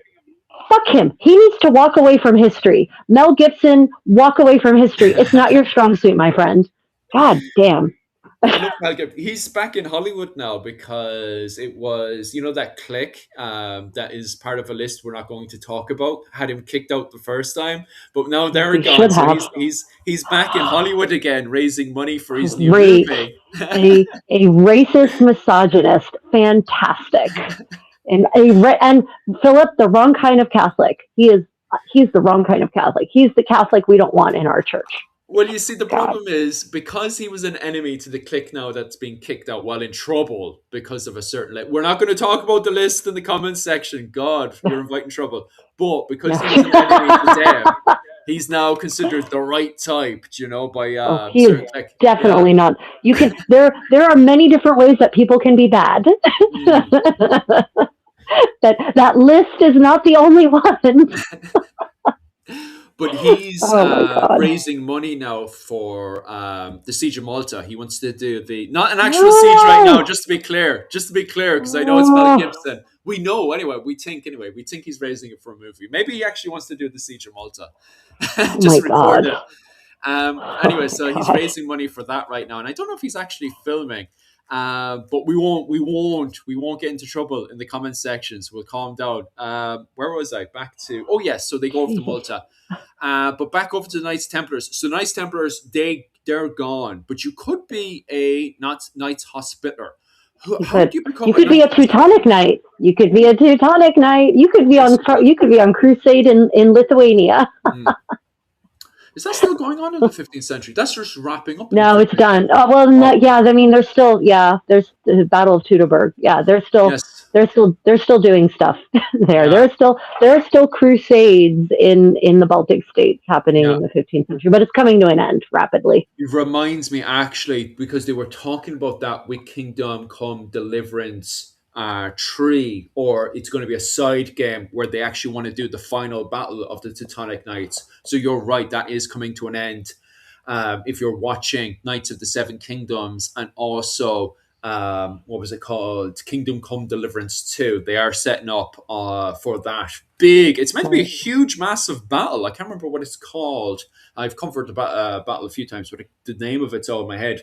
It's the one where Grunwald? Is that's it the Grunwald? one. Yeah, that's the one. Mm, Fought between the Teutonic Order and Poland and mm, Lithuania. And it was huge. It's absolutely yeah. massive. They took on mercenaries throughout the Holy Roman Empire on both sides, by the way. It wasn't a case of, a unified Holy Roman Empire supporting the Teutonic Knights. Because of the politics being so complicated within the Holy Roman Empire, there were mercenaries and even just volunteers supporting both sides because of how much just even spiritually, allegedly, Yeah. was on the line on both sides. Very Right. questionable. Allegedly. Yeah. Yeah. Um, God wills it, or does he? yeah, right. So that turns into a humongous battle. So that the battle itself is coming to an end, but they're still around today. You can still become a Teutonic Knight today. You But can. you'd have to get in contact with the Roman Catholic Church and see how you'd become a member today of the Yeah, Teutonic Order. there was a chapter house near where I lived in Germany, Mm. actually. Yeah. I think they're more involved in the volunteer work. I think you have to do like a certain amount of hours of volunteering and stuff instead of certain hours of crusading like it was back in the day. It's definitely a different focus Yeah, it's now. a completely different order now for sure. Because you can still become a knight today. If you are a member of the Roman Catholic Church, you can still become a knight today. And that's the same with the Church of Ireland as well. You can still become a knight within that whole circle as well. So you can still join the religious orders today. Rachel, do you know how you could join the Knights Hospitallers during? I'm interested in them just because of in Ireland you could become a Knights Hospitaller. I know the Irish could become Knights Hospitallers. Do you know how you could join the Knights Hospitallers and be sent off to the Mediterranean? It's funny. I've actually been to Rhodes a lot, and I visited the Grand Palace, which is the Grand Master's Palace, which was actually a fantasy reconstruction by Mussolini. Yeah, it's not actually medieval, sadly. Mm. But I never actually looked into how you could become a member of the Knights Hospitaller. Mm. What the prerequisites were. Obviously it's a volunteer organization, Mm. even in the Middle Ages, but I don't know if you had to actually pay some kind of dues or if you had to pay some kind of endowment to join. Yeah. Um, I can almost guarantee you had to be, you couldn't be just some cut purse who Yeah. wants to make good, right? Who wants to unbreak bad, who wants to break good. And, Because I have no clue how it functioned in the 15th century. I did look at it from the 13th century. So in the 13th century, Ireland, and I don't know about the rest of Europe, but in Ireland, it's quite funny because the Knights Hospitallers in Ireland, it was the circle you're in. So you had to be in the right circle. And that's why most of them were kind of Anglo-Irish, Hiberno-Norman, Cambro-Norman. It was that sort of circle you had to be in to join the Knights right. Hospitallers. The Knights Templars, on the other hand, they were funny. And there's a good reason why the Gaelic Irish really got on well with the Knights Templars. And believe it or not, Knights Templars went hiding in Donegal with the O'Donnells when they were being Hmm. hunted down and persecuted. So some of them get caught and they got sent over to Dublin Castle, where they had to spend 2 years in jail, well, a prison in Dublin Castle. They were basically locked up in Dublin Castle for 2 years. But a lot of them got away. They got the heads up and they went over and they hid with the O'Donnells. And they actually married some of O'Donnell's daughters and stuff and married into the family, right? The reason for that is because the Knights Templars had to do a whole load of administration work because of the fact that they were involved with banking. Okay. In Yeah. Ireland, yeah, Yeah, the original Knight Templar banking system, very yes. sophisticated and very clever. So they actually had to hire a lot of Gaelic clergy and regular clans people to even do the farming. So what you had is a bank system. So if you wanted to go on pilgrimage, even in Ireland itself, to like Armagh, or even go over to Britain to go to Cambridge pilgrimaging, or over to Rome, or even pushing it again, Jerusalem if you're insane. What you would do is you would go to Dublin and you would go to their HQ in Dublin and you would just tell them, you would be like, oh, I want to go on pilgrimage, and you would hire Knights Templars, and then you would give all of your property over to the Knights Templars and you would get a slip, okay, and you have to keep that slip obviously, and then you'd go off pilgrimaging under the protection of the Knights Templars. But the Knights Templars would also look after all of your land and the administration to do that. Now, in Ireland, what they did was they would just hire clanspeople, because clanspeople could travel more compared to in England, where people were more kind of rooted and pinned down to the land, and that's why there were more peasants. In Ireland, they took on, well, from a perspective of pop history, they're referred to as clans people. I won't go into the linguistic side of things today, so we'll just label them as clans people and clans women. And so, because they could move through the land more easier, they would just mass bulk hire these people in. So this was a gateway for a lot of native Gaelic people to get into the Knights Templars. And from there, Right. they would get involved with the administration of farming. They would get involved with the bookkeeping inside of these places. And then they would be taken on to do the bookkeeping within the HQ of the Knights Templars. And then eventually they could even end up becoming knights. Now, the majority of the knights were more of kind of the Anglo-Irish clique at the very top. We don't know of any evidence so far of any actual native Gaelic people becoming high-level knights, but they must have been like low-level knights Gaelic from our understanding, working their way up the ranks before 1308. But if the Knights Templars weren't whacked so early, you could have easily seen Gaelic later on becoming high-level knights, because as we get up to around 1250 and stuff, we're starting to see more Gaelic, Right. nobles becoming knights, going off crusading in Jerusalem and stuff in the later crusades. So it was this whole mixing between the Knights Templars and the native Gaelic people was happening more and more inside of Ireland. So it's one of those, what could have been, if such and such a thing happened situation. But, sadly, they were wiped out in 1308. But Yeah. the Knights Hospitallers, they continue to thrive inside of Ireland. So you do see that kind of development happening in Ireland. But the problem is Knights Hospitallers, they weren't really involved with the banking. So I don't think it gave the Yeah. same opportunities the Knights Templars did. No, no, and there was a good question: who took over the banking after the Templars were killed, were executed across the entire all of Europe, basically? I actually never thought about it before, but this is the 14th century is about the time that the Italian bankers start really Yes, coming I was into about to their say that. own. So it wouldn't surprise. I didn't really put those two together, but the vacuum created by the confiscation of the Templars' property and their wealth, which is that's what happened to all of the money the Templars had, all of the treasures, that all just got kind of absorbed by the local people, the local rulers. It's not Yeah. like they didn't take over the system and keep it going, but that would have created a vacuum, a need, a hole in the market, a service that was still in demand, even if it wasn't in demand in quite the same way. And that would have opened the door for all of those Italians to just sort of get into banking, because it's in the 14th century that the Medici start shifting into banking, right? They start out actually as physicians in the 13th century. So I never put those two together, but that's my theory. My theory is that it was just all of those, those Italian families that started, they filled the hole, they filled the gap. Yeah, you're bang on right, because you see the same thing happening in Ireland as well, where it's all the merchants take over all that vacuum. And one of the most famous one of them all is obviously Ellis Kettler. Ellis Kettler is one of the most famous examples in Ireland of a woman taking over a lot of this banking, trading, merchants, loans, so on and so forth. The problem is she's a woman, right? So perfectly acceptable on the Gaelic side. It's like, oh, a woman's taking over the administration. This is to be expected. We've had women taking over the administration before. This is no shock to us.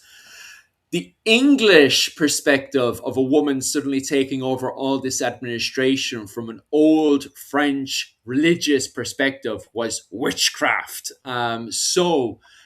This is really interesting, and it's something that if you're into witchcraft and heresy and stuff, look at the wording of Ellis Kettler's case, because it is funny. Because in other situations, most of the time, people are condemned for heresy. What's very strange about the Ellis Kettler case, so they wanted to get rid of Ellis Kettler, mostly because she's a woman. She was taking over a lot of property very, very quickly. And because you're dealing with a very kind of male clique within the English clique inside of Ireland, they were just like, we're going to get rid of this woman and we're going to take over all of her lands, okay? So the way they went about it for both Ellis Kettler and her maid is that they did her for heresy. But if you look at the wording of it, they're constantly going on about witchcraft and that sort of stuff. And it's very interesting that the same language that appears within her court case reappears during the Reformation. So if you're into witchcraft and all that kind of stuff, look at the Ellis Kettler case for sure, not just for banking and all that stuff, but also for the witchcraft side of things as well. It's a very, very interesting same thing case. in the arrest warrants for the Templars, right? They're tried for heresy, but it's tied to black magic, right? So and so the weird thing about you saying that the English have a problem with women taking over, but they don't actually, because in England, women are literally taking over managing their husbands' estates all the time, and are taking over their husband. Like when a woman, a merchant, if she's married to a merchant, let's say a member of the wool guild, and he dies, she takes over his whole business, and she gets membership in the guild. So I don't think it has anything to do with, oh, it's a woman. I think it's just she had property. like the Templars, she was acquiring all of these financial resources, and for some reason they viewed that as being a threat. And I think it's got less to do with misogyny and more to do with, them being shocked by a woman as running things. I don't think that happens in medieval England all the time. Not a shock. I think for manipulation than the hierarchy themselves being shocked, because the language seems to be this unnatural, thing of a woman. It's more of kind of an unnatural language, but everyone should just look at it. I think you should just look at the source regardless. Anyway, it's interesting thing that you turned around and said about the Knights Templars, because guess what? This isn't actually too long from the Knights Templars, but it's the same. I researched this, right? It's the same clique, the very same clique that did the Knights Templars in and were part of that court and stuff and writing up all that stuff. It's the same clique that reappears in Kilkenny. And I was like, no way. A lot of them got sent because there was, a lot of politics and fighting going on internally. A ton of them got sent over to Kilkenny. So it's interesting the same language pops up again with the Ellis Kettler case. When is Ellis Kettler's case? When is that? Let me be just precise on that. I mean, are we talking 14th or 15th century? Are we talking contemporary with the Knights Templar? She is, what was it called? 1325. Okay, so contemporary then. Yeah, okay. Yeah, okay. Yeah. So contemporary, basically, by yeah. So it totally makes sense that they would just use the same playbook, 100%. It worked great for the Knights Templar, and unlike the Knights Templar, who have this whole massive, powerful organization backing them, and possibly even some kings and princes and queens possibly backing them and maybe protecting them. This woman who's getting powerful, wealthy, she doesn't. So she's a soft target, right? So I think it's less about her being a woman per se, and more about her being a soft target and having money that they can take from her. Yeah. Oh, for sure. And where was I going with this? Oh, yes. Later on, again, with the Joan of Arc case, some of the people that are related to those earlier characters, because this is the same kind of Anglo Old French clique, they're also involved with the Joan of Arc case as well. And I just found it very interesting that the same sort of language, not quite the same language because it's more heresy they were under rather than witchcraft. Yeah. But I did find it interesting that it was the same sort of language reappears again there, that you see this kind of running theme of the Knights Templar case, the Ellis Kettler case, and then the Knights Templar case. And then when we go into the the Reformation, we see heavily a lot of this language reappearing again. Right. Yeah. So the Joan of Arc case is interesting. You pointed out that it's heresy. It's not witchcraft.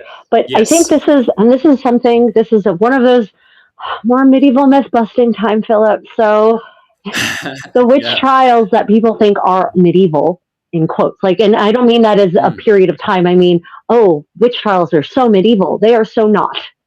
They are so not. Yeah. They are just not. The massive witch hunts are not a medieval thing.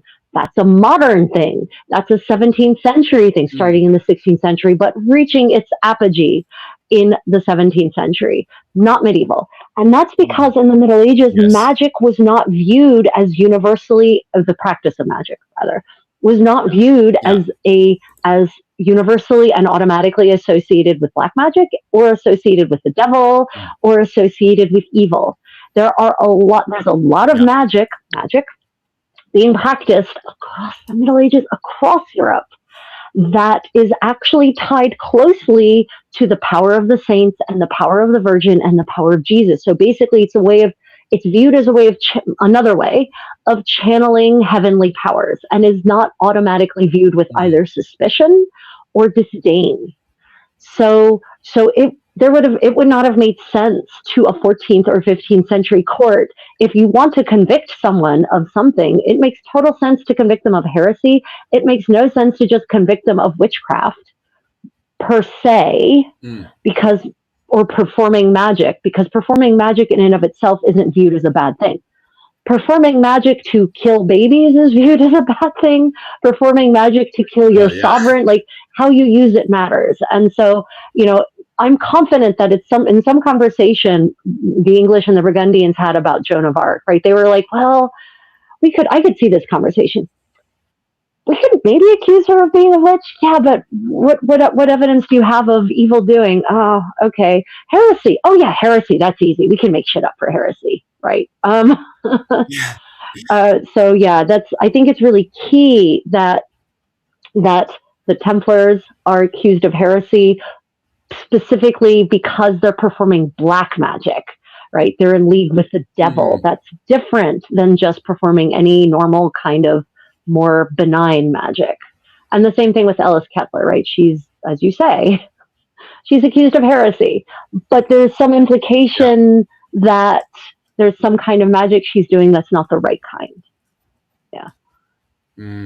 Like if you read it, like, it's wild. They just have her in the graveyard by eyewitnesses doing all kinds of evil magic. So it's very, very blatant, and it's same language again that popped up with the Knights Templars. So it is very, very interesting. All right, were there witch hunters generally more prominent then? When it comes down to the late medieval period and the Renaissance, I don't think there's any witch hunters, to be quite honest with you. Like, these people who go around accusing are of a certain clique. They're not witch hunters. When it comes down to the Reformation that pops up in the the 17th century, as you guys are pointing out there, the Salem trials. Yeah, I would say there's witch hunters. By the 17th century, there are absolutely witch hunters, and it's not like The Witcher, right? It's these are people with an agenda, and they're bad people generally. So no, there are medieval witch hunters. That's not really a thing. It's not even until the end of the 15th century that we see a book published about the evils of witches, the Hammer of Witches, right? The Malleus Maleficarum. Yes. But that, in its era, it is viewed as a strange piece of literature. Its reception in the 15th century is not good. It's not. It's not viewed as a must-have for everyone. James James the Sixth of Scotland, the First of England, is one of these people who actually takes that work and expands on it. But when it's first printed at the end of the 15th century, most people are just like, we're not even going to talk about this. Yeah, wasn't the papacy completely against it? Because and this is what's very funny about this. Everyone has this idea that the papacy's there with the Inquisition going, are you a witch? When in reality, the papacy at the time was very much against the hunting of witches and stuff. And the reason for it is that entire villages were getting wiped out of their female population. And if you're the Pope who's trying to, promote, these Christian values, this is not good. People having a sudden panic attack and burning their own population because of their folklore. And it is a folklore belief. As the papacy points out during the medieval period, there's no witches in the Bible. There is none. People, and even today, it's crazy. There's so many people online that will talk about the evils of magic and witches. They're not in the Bible. There's not a single mention of there's that statement, "Thou shalt not suffer a witch to live," or something like that, right? Isn't that in Old Testament? I'm not a biblical scholar, so I think that's on the theologian side, because there's also an argument of necromancer that's in the Old Testament as well, and I think it's on the theologian. What was it called? Theologian and translation side of things. But from my knowledge, in the Christian Bible during the 50s, in the middle, according to medieval theology, right? That's not, Yeah, there is no witches in the Bible, which makes sense because of the fact that you do have people doing what they call at the time good Yeah. magic. If you go to church and you pray to God, you are doing what they refer to, well, what Professor Diarmuid Scully refers to from University College of Cork, refers to as good Right. magic. So people believed in good magic, which you see day to day, like all the Yeah. time. Like if you're scrubbing something in Ireland, if you look at the bibliography of Columbinus and they're scrubbing something clean while Yeah. praying, they're doing good magic to clean the demons from the Right. bucket. They have no understanding of bacteria, so they're doing good magic to remove the demons inside Yep. of the bucket. So that's referred to as good magic. Bad magic is when you go to church and you have something bad in mind. And so you would pray to God or anything to do bad magic, bad intention to Yep. someone else. That's considered bad Exactly. magic. And so that's where, yeah, and that's so where things start to build up. Now, the problem is the idea of bad magic fosters itself into folklore. And that's where people start to transform, especially going into the 16th and 7th century, Yeah. is we have this weird this weird phenomenon that explodes, especially inside of Germany, the land of Hansel and Gretel, where this folklore mixes in with Christian ideas of bad Yeah. magic. And what happens is you then suddenly have the idea of a witch that appears. And it's very interesting as well that the idea of a witch comes more from the folklore side of things, of Hansel and Gretel. And I think, oh God, there's a Polish woman. I cannot remember You're her talking about the name as Baba well, to pop Yaga, on my head. the That's the one. That's the one. Russian. Yeah. Yeah. Yes. That idea kind of circulates up around those regions and stuff. And before you know it, for some strange reason, from the perspective of Italian Christians, these Germans, these Polish, these Russians, they're starting to burn their entire villages of women. And it from their perspective, this is insanity. And the papacy's writing them letters. Stop what you're doing. Yeah. Stop Stop doing doing it. that. This is Yeah. insane. It's, I mean, and to be clear, when we're talking 17th century at this point, so the 17th century in Europe Yeah. is possibly one of the worst centuries in Europe, and I say that with full knowledge and awareness of the 14th century, and the world wars. But the 17th century in Europe is just like, there's this thing called the 30 Years' War, which is basically a series of battles that just rage across the European continent, and cities are burned to the ground, castles are destroyed, crops are destroyed, famine. There's also a weather issue, like they've some really bad harvests anyway. Crops rot in the fields, disease spreads everywhere. It's a horrible, horrible time in Europe, especially if you're in kind of the central part of Europe where all of these battles are being fought. It's like it's a war between this part of Germany and Sweden, but it's being fought in France, or vice versa. It's between Sweden and France, but it's being fought in Germany. So it's just this series Yeah. of horrible, horrible engagements, and it's terrible for the population. And this is when we see the real peak It is. of the witch hunting. And so there's some people who theorize that it's because the violence and the famine led to all kinds of PTSD, and people were actually suffering like schizophrenic delusions in some cases. There's a theory about ergot poisoning. Ergot is a fungus that grows on rye, and in this period, especially with all of these failed crops being allowed to just kind of rot in the field and people starving and therefore eating this fungus-ridden rye anyway, that's a theory. So it's a terrible time, and yeah, where I lived in Germany, where I actually lived, there's a city called Büdingen, and it's a walled medieval city. It still has its 12th century castle in it, and they have a tower called the Witches' Tower, and this was the tower where they in fact tortured confessions out of hundreds of hundreds of women who they then murdered. They executed them, right? Thousands, like something like they executed something like 3,000 women from just this one village. One. So it's a terrible time, but that's not the Middle Ages, everyone. That is not the medieval period. That's the modern period. Isn't that horrible to think? Yes.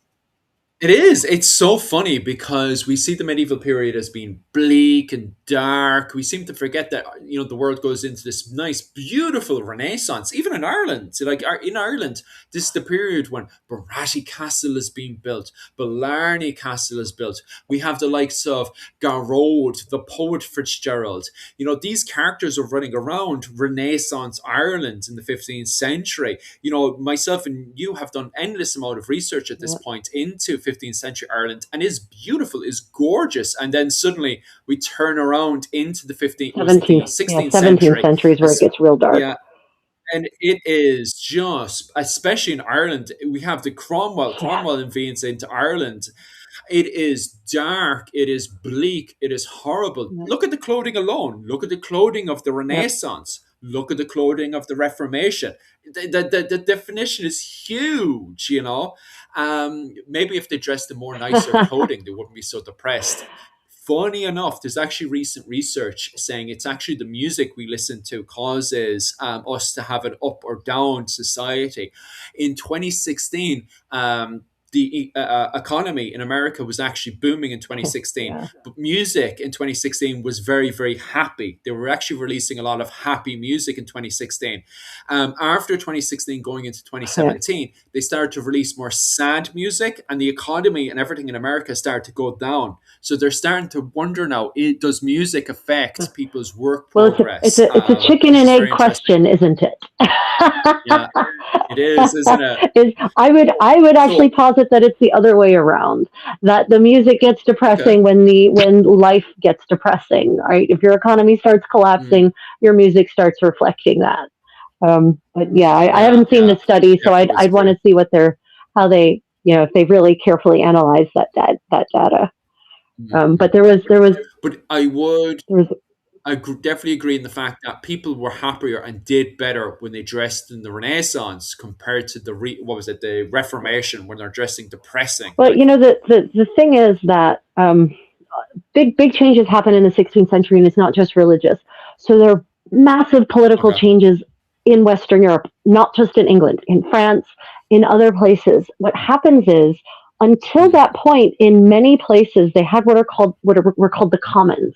They were actually common okay, land that everyone could use to graze their animals. Everyone could keep their own little crop of their own. So that meant that even people who lived in a village, in a town, and didn't have land for grazing, they could still have a cow or a pig, some goats, a sheep or two, right? And so they could actually, and a little patch of land where they could grow their own produce, right?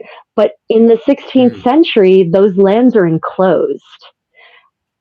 And they're okay, enclosed in such a way that they are no longer, they're basically privatized, and they're handed to the nobility. They're handed to the aristocrats. mm, So whereas it used to be okay, that you could be kind of on the lower end of society and still support yourself. You could still mm, have enough animal, raise chickens and graze your sheep and your goats and maybe a cow, and be able to get milk from that and make your own cheese and grow your own little crop of produce. And suddenly you have to pay if you want to work those, if you want to actually graze your sheep on that land, if you want to grow crops on that mm, land. Suddenly it's no longer the commons. And the people who get the money from those rents, those are the aristocrats, right? So in the 16th century, mm, you see a massive shift in the wealth and resources and who controls them across Western Europe, mm, not just England. It happens in France. I would imagine it probably happens in Spain as well. And that's kind of part of the centralization of power that happens in all of the states, the nation states that are rising basically in the 16th century. So that creates mm. suddenly a much bigger gap between rich and poor. Of course, there was already one Yeah, before that. I don't mean to create this idyllic world, but at least as of the 15th century, most people in England and France, what is now England and France, Scotland as well, had access to enough resources to be able to at least sustain themselves comfortably without mm, starving just because they didn't have money. Now, starving because of famine, yeah, but that was something that everyone did. That was in the 15th, 14th, 15th century, that was a shared trauma. But by the 16th mm, century, it's no longer necessarily a shared trauma. It's something that kind of only the people who have lost access to those commons now suffer. And of course, what's Yeah, what's yeah. one of the big differences in the Reformation in terms of charitable institutions? What happens to the charitable medieval institutions during the Reformation? Oh, don't they get? I've heard about this. I was reading a paper on this. I'm sure. Don't they all get shut down and stuff during those Yeah, and periods? What happened there? I actually can remember the yeah, so paper. it's where the Catholic would become called the Catholic Church because before the 16th century, it's just the Church, um, or Mm, the Roman Church, depending on where you are. But so under the mm, Catholic Church, charity work is a very, very big deal in the medieval period and even in the modern era, right? Doing good work, supporting the poor, doing Jesus's work, not to save souls, but to actually treat, the poor will always be amongst us. So we need to do something to help and lift them out of poverty. Well, all these Protestants come yeah. along and say, nah, good works don't matter. It just matters if you believe in Jesus. So they shut down. Most of those Mm, Protestant churches no longer believe in doing good works and supporting the poor. In fact, they moralize poverty. These Protestant churches come along and yeah. say, oh, if you're poor, it's because you're lazy and you're sinful and God is punishing you. If you're rich, it's because you're morally good and therefore you deserve to be rich, which all means that the wealthy have no obligation to actually support the poor or improve their lives in any way or to do good works. Mm, So, in places where Protestants take over, all of those charitable institutions that were operated by the church are confiscated by the state and generally end up in private hands. That's why mm. when Henry does this, when he forms the Anglican Church, what does he do to all those monasteries, Philip? What does he do to them? Oh, famously comes over and shuts them all But down. no, he doesn't shut them down. He Steals steals them. everything, right? He confiscates all of their Yeah, wealth, and all of those. That's why there are so many noble estates now in England that are such and such abbey, yeah. right? They Yeah. used to be abbeys, actual abbeys that were operated as monastic communities and that actually provided a good deal of charitable institutions, hospitals, orphanages, work programs, clothing, soup kitchens, all of that, right? But Henry shut them all down. So, Yes. and then Yeah. gave them to his supporters, right? So that's why people now Mm, live in abbeys in England instead of monastic communities. So that had a big impact on the gap between rich and poor starting in the early modern era. And by the 17th century, that's just completely exacerbated. It's a disaster. yeah.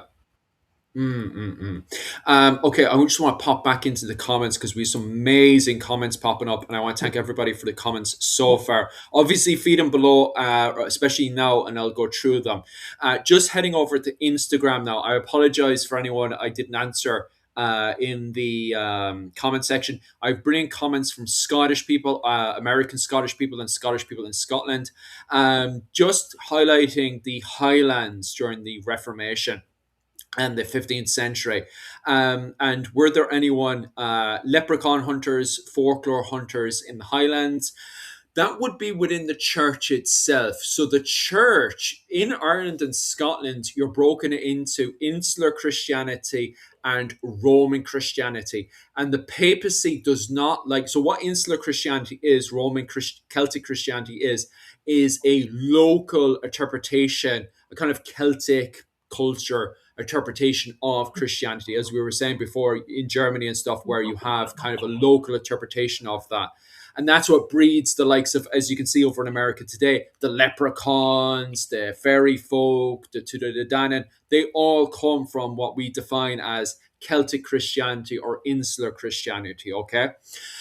So you would have people within the Roman Christian church that were always trying to crack down on this, right? So they were not called leprechaun hunters or witch hunters or anything like that. It was just casual members of the Right. clergy that would, try to crack this down, try to cut down Are these we trees, when are try we to talking what we're talking early church, right? Not like this is happening throughout the entire medieval period, lep- even into the modern era. leprechaun Back in hunters. the 70s, yeah.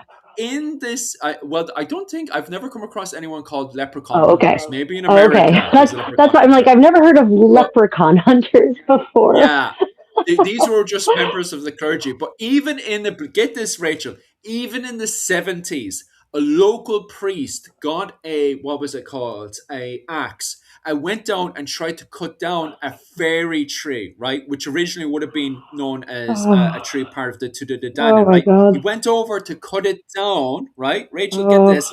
And the locals beat up the priest and they picked him up and they threw him into the river to stop him from cutting down the tree, wow. right? So even in the 70s, Wow. people still, even today, take this very seriously in Ireland. And that's a part of the insular Christianity. So even during the reforms, obviously not just the reforms, I keep tripping over, I do apologize for that. But even in the Reformation in the 16th and 17th century, this would have been a thing of them trying to cut down on this, quite literally try to cut down on this as much as possible. And especially in Scotland, going into the period of the William Knight and Jacobite Wars, when they're finally trying to crack down on the Highlands, they would try to eradicate all this as much as possible and try to completely outlaw and ban anything like this, and even going as far as the clothing. Which Rachel can easily talk about that because Rachel loves talking about the kilts. Oh yes, the kilt, the Oh, non-existent medieval kilt, the garment oh, that never was. in Germany, America. 1 second, there was a good Fyodor. How much anti-Inquisition propaganda was in the Tudor courts? A lot. Elizabeth would have Also, produced a lot of also wir sind, also erstmal, anti-Inquisition propaganda. Philipp, I'm just going to pause you there. Also erstmal, Sie wissen, dass wir beide Amerikaner sind wir ja nicht. Der Philipp ist Ire. Ich bin ja Amerikanerin, ich spreche aber Deutsch, also kannst du gerne weiter auf Deutsch, wenn du möchtest. Ich weiß auch nicht, ob das vielleicht übersetzt wurde. Wir versuchen hier nichts, wir reden über das Mittelalter und wir besprechen Geschichte, also vom täglichen Leben und ja, yeah, we're not trying to do anything here. This is a welcome to our, for those, actually, we're going to say this, for those who've just found us, Philip and I are historians and practitioners of medieval living history, and we basically are seeking to create a more accurate representation of the medieval world, especially in the popular media. So today's live stream was us talking about the medieval buzz, and right now the buzz technically is actually the Seven Kingdoms, the Night of the Seven Kingdoms, but we've wandered into we've now wandered into chopping down leprechaun trees, fairy trees. Yeah.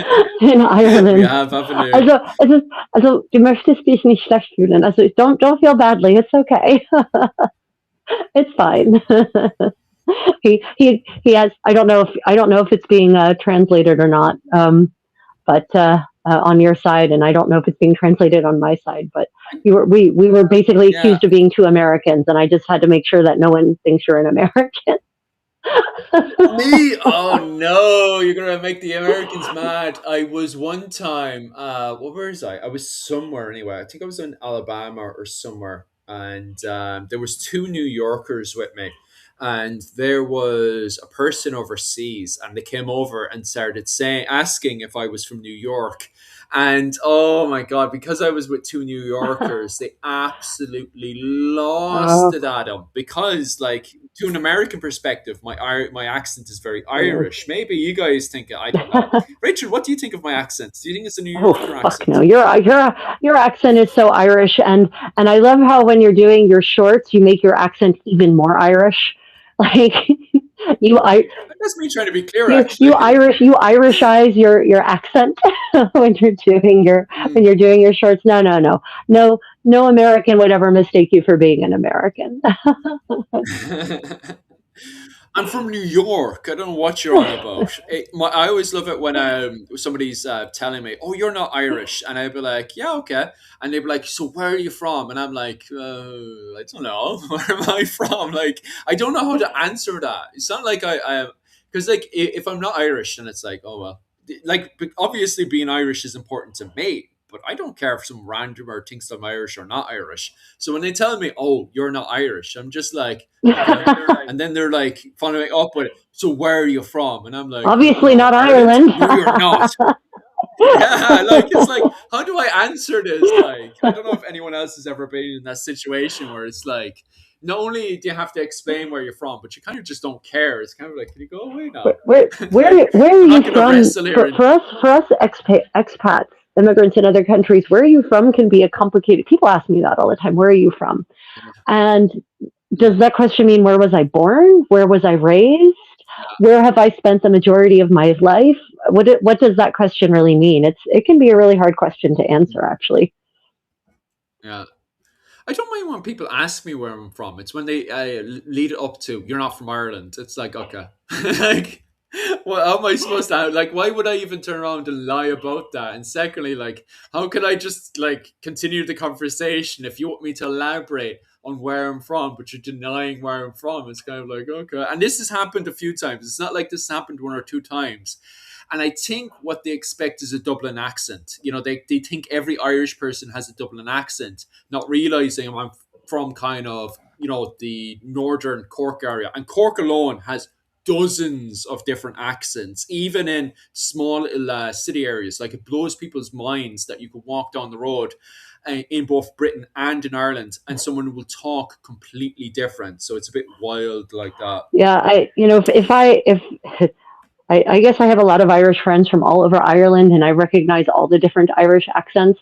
But one of the clear giveaways for someone from Ireland is that you don't pronounce your thorns, right? You don't actually. Or my everyone's favorite one is, and I don't mean to make fun of him, but it's Richard the Third. Because I cover Richard the Third so much, everybody's just like with the third signs all over the place. And I'm like, oh well, he's just a victim. Yeah, And who else is in there? Yeah, Henry the Third as well, because Henry the Third was very active in Ireland and as well. Edward So and when I'm Edward. covering Henry, yeah, Edward the Third. It's like, I don't mean to make these people into the victims, but you know, it is what it is. You know, that's just, as they say, Hiberno Yep. English, where we talk in this kind of Irish Tudor bastard tongue. Because the thing is the English came over in the 16th century and taught us Tudor English, and it mixed in with our Irish that we had as well. So it came out with this weird kind of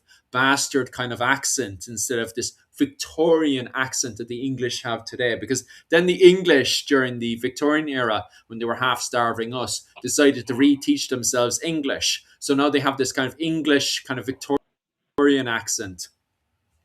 Yeah, medieval English. This is something that shocks people. Yeah. Medieval English, Middle English, and even early modern English sounds more akin to a Scottish accent, Mm. than it sounds British, because all the rolls are the R's. All of the R's are trilled. They're on the front of your mouth. They're not in the back of your throat. All the vowels are very phonetic, and almost every syllable is pronounced. And Mm. it actually, a lot of people, if they hear Middle English, if they hear Chaucer being Yeah. recited in original Chaucerian English, they wouldn't recognize it as English. They would think it was Scots or something like that. So yeah. Yeah. I heard as well that they tried to do the same thing in America, you know, have a standardized accent and language, well, kind of everyone doing the same spelling. I think you guys were quite successful when it comes down to the same spelling, but I don't think everybody in America has the same accent. What's the story there? I mean, there's what's called the Telecaster accent, Mm. and that is more or less a thing where we all speak with the same flat affect, basically.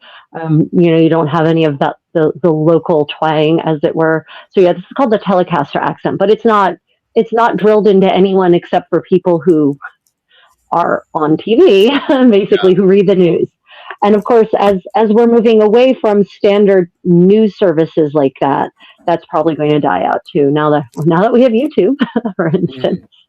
Because, and this goes back into our subject again, during the period of Wars of the Roses, which George R. R. Martin bases Game of Thrones in, shockingly enough, and new research has been done into this, the Lancastrians and the Yorkists actually would have had different accents. Now, not all of them. Some of them had the London accent, which in itself was at the time its own unique accent. It is Yep. not the Victorian accent that people know of today, because this research and study, I think you've looked at it a few times with Gone, because it's the people from Gone Medieval on the Yeah. podcast have actually done a lot of research into this and have also sponsored the likes of Oxford University and also York. Oh God, I can't remember what York's university is called. It could be just called York University, but they've done a ton of work into this, and it's basically using the skeleton and the jaw within the skeleton and stuff to research how they would have Yeah. sounded during the 15th century, during the period of the Wars of the Roses. And there's a little bit of discrimination going on between the Yorkshire accent, the Lancastrian accent, and the London accent during the period of the Wars of the Roses. And it's Yep. funny because we see the same thing happening in Ireland as well. I don't know if you've ever heard the Kerry accent, but the Desmond Fitzgeralds, who play a part in the Yeah. London court as well, the Desmond Fitzgerald's actually had a Kerry accent. So I don't know if you guys have heard the Kerry accent. Go into Google, listen to the Kerry accent. It is a thing all in itself. But that's the accent that the Desmond Fitzgeralds would have had going into the London court during the period of the Wars of the Roses. So there's actually discrimination. They believe discrimination going on depending on your accent as well. Nobody had the defining Victorian accent that we know of today, which, when you think about it, you're just like, oh my God, that makes so much sense. Of course, the Victorian accent didn't exist during the medieval Yep. period. Yep. No, it didn't. Yeah. What most people associate with as being the British accent didn't exist at all. Mm. Shakespeare's English was also nothing like that. So you hear Sir Patrick Stewart, for instance, reading from King Lear or from Richard III in that beautiful modern British accent that he has, but that is not how an actor in late 16th, early 17th century London would have said those words. Sure. Yeah.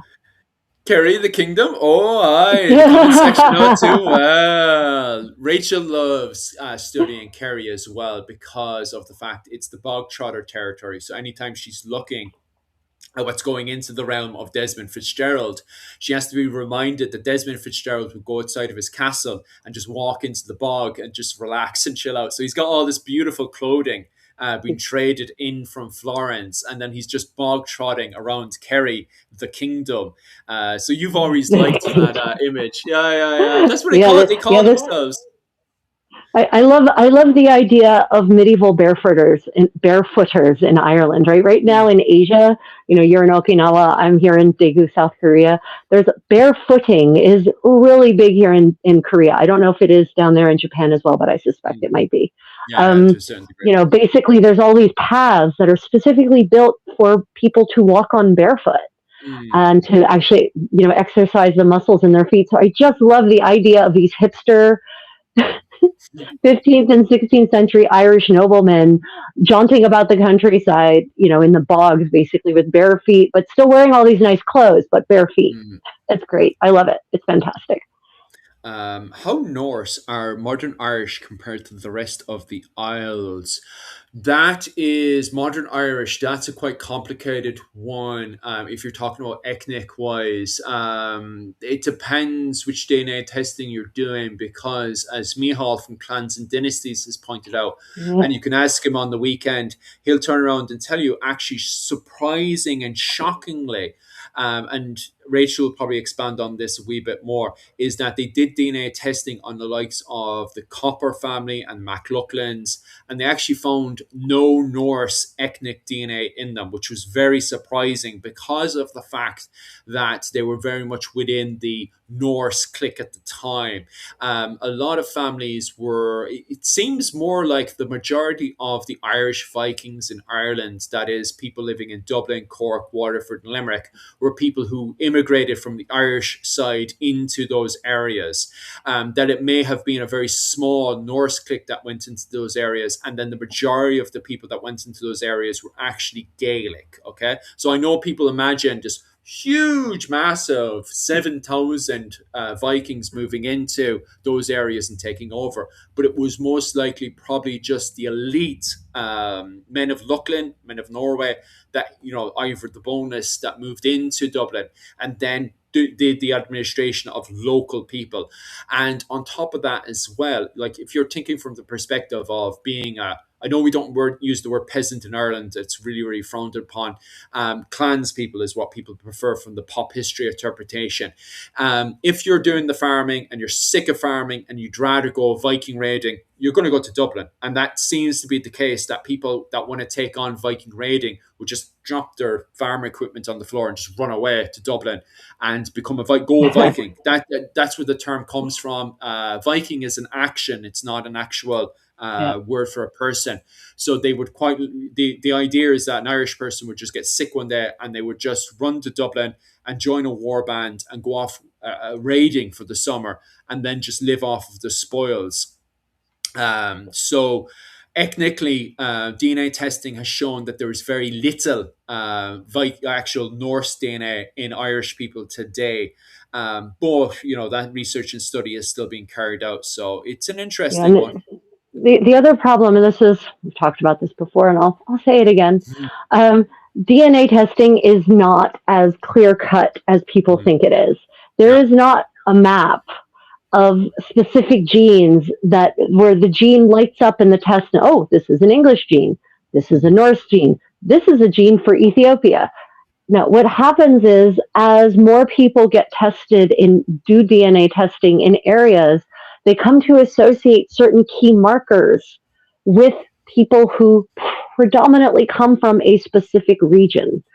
So it's not like they tested people in Cork, for instance, and their DNA test, actually, the DNA didn't literally spell out Norway or even Ireland, right? So what that means is that just because someone doesn't show markers that have now been associated with people, say, from Norway, doesn't mean that their ancestors didn't come from Norway. It just means that their DNA isn't showing any of those markers. And it may come up that in a couple of years, with more testing being conducted and a broader base of people actually entering these pools, that they're like, oh, well, actually, this marker is in fact indicative of people who have ancestry from Finland or Scandinavia, some other part of Scandinavia. So this DNA ancestry testing is not all it's cracked up to be. Yeah. And depending on the ancestry, if you use an ancestry testing service, depending on the one you use, you will get different results, most likely. Yeah. So keep that in mind, everyone. For sure. I did have something else to expand on. What does the Derry accent sound like? I am not doing the Derry accent now. You're getting into trouble. Just put it into YouTube. Yeah, up around Derry area. I'm Derry, Belfast. I know too many Derry, Belfast people. They will kill me. I'm already in trouble with the Derry people right now, so I'm not going to expand on that any further. I have very close friends from Derry, but they're very touchy. So that is one accent I'm definitely not going to try for the time being. Philip doesn't want to attract hate. Well, it's people from Derry that are wild. What was it called? You guys can jump onto Netflix. You've got an entire TV show based in Derry. I don't know what you're talking about. Seriously, and there's another one, right? So we've got Derry Girls. Well, I guess the other one is about Belfast, but it's close to Derry. Well, you're gonna get yourself. Anyway, moving on. There's what was it? Derry Girls on Netflix. Derry Girls, great show, fantastic show. Yeah, love it. Right. I'm trying to see. These comments are great. Just looking for. Oh yes, who are the good guys? The Yorkists or the Lancastrians? Well, Depends the Yorkists. who you ask. Yes, of course, that's a fact. I'm a huge over in Ireland. I'm a huge Fitzgerald supporter. So what was happening in Ireland at the time is you have the Wars of the Roses in Ireland, which is fought between the Fitzgeralds and the Butlers, which is all encompassing in Ireland. Everybody gets dragged into it in Ireland, where you're either a Fitzgerald supporter and you support more kind of native, self-governing in Ireland, and the Fitzgeralds were linked with the Yorkists, okay? And they were fighting with the Butlers over control of the title of Lord Deputy of Ireland. And just before that as well, the Butlers had very much married into the Lancastrians over in England. So the Butlers very much supported the Lancastrians. So what happens is that you kind of have a butterfly effect happening in Ireland. So while everybody's fighting over in England between the Lancastrians and the Yorkists, in Ireland, the Fitzgeralds and the Butlers are fighting over the title of Lord Deputy. What's Lord Deputy, you ask? Well, Ireland was under the system of bastard feudalism. Bastard feudalism was basically the old French nobles, the Normans, when they invaded into Ireland, they tried to bring over their system. But because the Irish had a tendency of not wanting to be tenants and they would just run away, the system very quickly collapsed. So what they had to do was bastardize the feudalism that was happening in Ireland. So what happened is pretty much every lord ended up becoming kind of somewhat semi-independent, but then linked to another lord through fosterage, marriage alliance, and also through adoption. So these lords were kind of all kind of mixed together, but they would go out to first sometimes cause blood feuds amongst each other, but then they went back to the old system before the Norman invasion of Ireland of cattle raiding. So cattle raiding made a return by the time we get up to the 15th century of going over and robbing each other's cattle, right? So what they did when we go into the 13th century is you still had people that were like, well, I'm the King of Ireland. And then you would have someone else like the O'Briens, for example, saying, well, I'm King of Ireland. I'm related to the last king 10,000 years ago. And so they wanted to still kind of do these assemblies and parliament. So what they did do, instead of giving tribute, and this is the major difference between the early medieval period and the late medieval period, is going into the late medieval period, they would do gift giving. So instead of doing tribute, they would gift give to another noble to recognize his authority, but not recognize him as a high king. So this is very fascinating because this is the movement. Now, it's not Republican. It is not a republic yet, okay? But the kind of foundations to our modern day parliament. And Rachel, I keep forgetting this. What is it you guys have over in America? You guys don't have a Congress. Congress. We have Congress. And this is quite interesting because this is this whole evolution to this whole Congress of not recognizing your neighbor as a superior king, but recognizing your neighbor as an equal through gift giving. So giving him a gift is recognizing him as an equal human to yourself rather than giving him a tribute. So that's the system that's going on in Ireland. But somebody still had to lead the parliament, okay? So at the time, this is not a Republican, it's not the parliament we have today, but we still had a Lord Deputy. So what ends up happening, instead of fighting over who should be the King of Ireland, they end up fighting over who should be Lord Deputy of Ireland. And what eventually wins is where in England, the Lancastrians and the Tudors, they end up winning the war over on that side of things.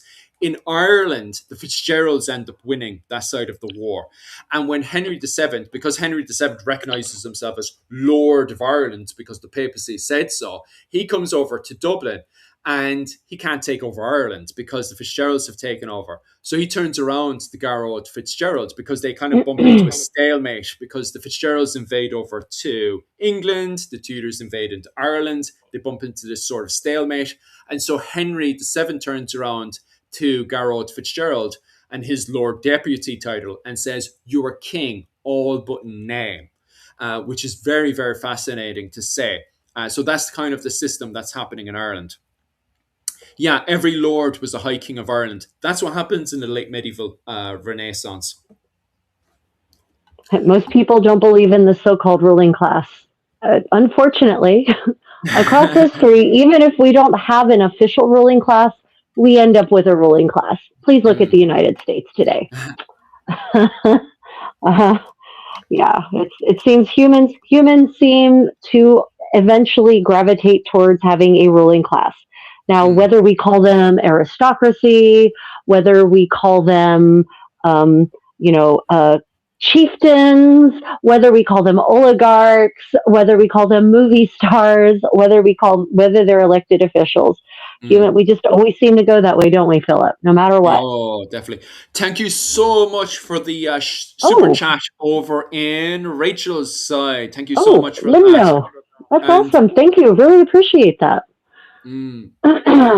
That means so much for us, especially right Oh, now. God, there's so many bloody books out right now that we have to go and research and study. oh, Um, which actually brings us on to what we're trying to raise money for right now, because we were actually talking oh about yes. a whole load on the 15th century. If you're into 15th century, obviously I'm not telling you to go and send us a load of money, although it would be appreciated. Have a look. Go fund me. Yes. 15th century. Have a look at help recreate a 15th century Irish ensemble over on the GoFundMe page. Definitely go over there and have an old gawk and a look at what we're doing over there. Myself and Rachel, we were talking about that for a wee bit, is on the clothing on the Desmond Fitzgerald. And if you're into the Night of the Seven Kingdoms and stuff, don't look at that clothing. That clothing is absolutely diabolical. It's not 15th century clothing Yeah. at all. It's what it is. It's fantasy It, clothing it's not ultimately. it's not any century clothing at all. I mean, yes, the Knight Yeah. of the Seven Kingdom is fantasy, but it's supposed to be based in a late 14th century thing. Oh, Seek from the Kush. Thank you so much. Appreciate Oh, that. thank you so much. Anyway, I Philip, love go this on. history lesson. Go Thank you on. so much for that. But anyway, yeah, it's not 15th century clothing. But if you're into 15th century clothing, that is what myself and Rachel are fixated right now into the research of it, especially Irish early 15th century. So that's more of the Irish clothing of the nobility, especially in Desmond Fitzgerald's territory, kind of the Irish nobility clothing in the southeast of the island of Ireland during the period of the Hundred Years' War. So if you're interested in that kind of stuff and you want to sponsor that kind of research, definitely head on over to GoFundMe under Help Recreate a 15th Century Ensemble. I'll try to send the link over to your chat and my chat, but it can be a bit cranky at times, so just bear Yeah. with that. But I'll see what I can do as I'm copying and pasting it over. But if Yeah, you're the live chat can be really finicky about links. yeah, I know, Yeah, right? we'll see. But if We'll you're see what into that happens. kind of stuff and you want to literally sponsor what Rachel is doing now, we managed to get enough money so far for a tunic, so we can recreate what an Irish tunic would have been like during the 15th century. Isn't that right, Rachel? A shirt. What A you all would shirt, know as a shirt or a smock. a Yeah, smock. not a tunic. What's the Yeah, difference so this between is an basically so far we've raised enough money that we can finally make Philip a linen undergarment like the one that I'm repairing here. We'll be able to make one, an Irish style one for Philip, because of course the most important layers in any historical ensemble are your undergarments, the layers that go against your skin. So Mm, that when Philip gets sweaty and dirty, as he will, we can wash the linen undergarments, the lena, as mm, it's called in 15th century Irish, because it's made of linen, mm. and that layer can get washed and restored to its pristine state of white, while the overgarments don't need laundering really because they've been protected by the lena. So, Mm, mm. So if you're into that kind of stuff, definitely head on over to the GoFundMe page if you're into sponsoring all that work there. You will you be making a video or anything on your creating of that Lena, Rachel, on how to make an uh, Irish Lena? yeah, we'll see how much money we raise. Videos take almost as much effort as making the garments to make a good video. Mm-hmm. We might, I think we'll probably lean more towards live streaming our Yeah. creative endeavors. And for we'll probably, I think what I'm thinking we're doing is for the people who actually support us on GoFundMe, we can actually maybe not live stream, but we can actually do Zoom like video sessions with our supporters, and they can actually be there and ask questions, and we can actually interact with them as we're working through the process. So Mm. I think that's probably more like what we're going to be doing, rather than doing a fully finished video. YouTube does not show horizontal videos anymore to people for the most part. Yeah. It's almost impossible for a video in my niche in the medieval sewing and project world to actually get seen. A lot of Mm. you have found some of my videos accidentally and wondered why in God's name you were only just now seeing this video and why it only has 1,000 views. It's because the YouTube algorithm does not favor horizontal content anymore. So there's literally, for the 100 hours it would take me to make a 15-minute project vlog, it's not worth the effort. Yeah, that's very Yeah. true. What was I blasted going on? Oh yes, what's the difference between a shirt and a tunic in the 15th century? Right. So it's a question of what the word tunic. It's not in the 15th century. The word tunic almost never makes an appearance. Okay. In English, the word is basically gone.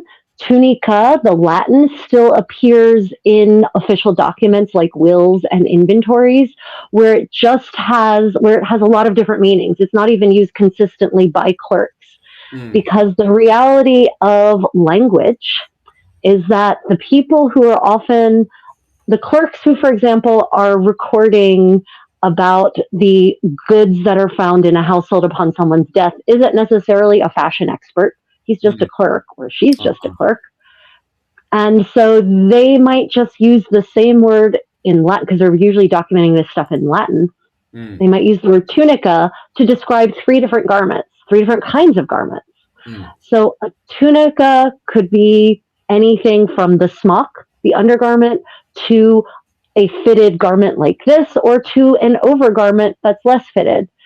mm, So so the word tunic I haven't seen it really used in 15th century English. It mm, appears in 15th century Latin sources as tunica. And that's one of the tricks with interpreting these wills and inventories, say the Dublin wills, many of which are actually written in Latin, by the way, mm. is that you have to figure out what kind of garment it is based on the materials that go into it. Yeah. So if we know that it's a tunica made of white linen, we know that it's the undergarment that goes against the skin. If Mm, it's a tunica that's made of wool, then we know that it's one of the over layers, not the layer that goes against the skin.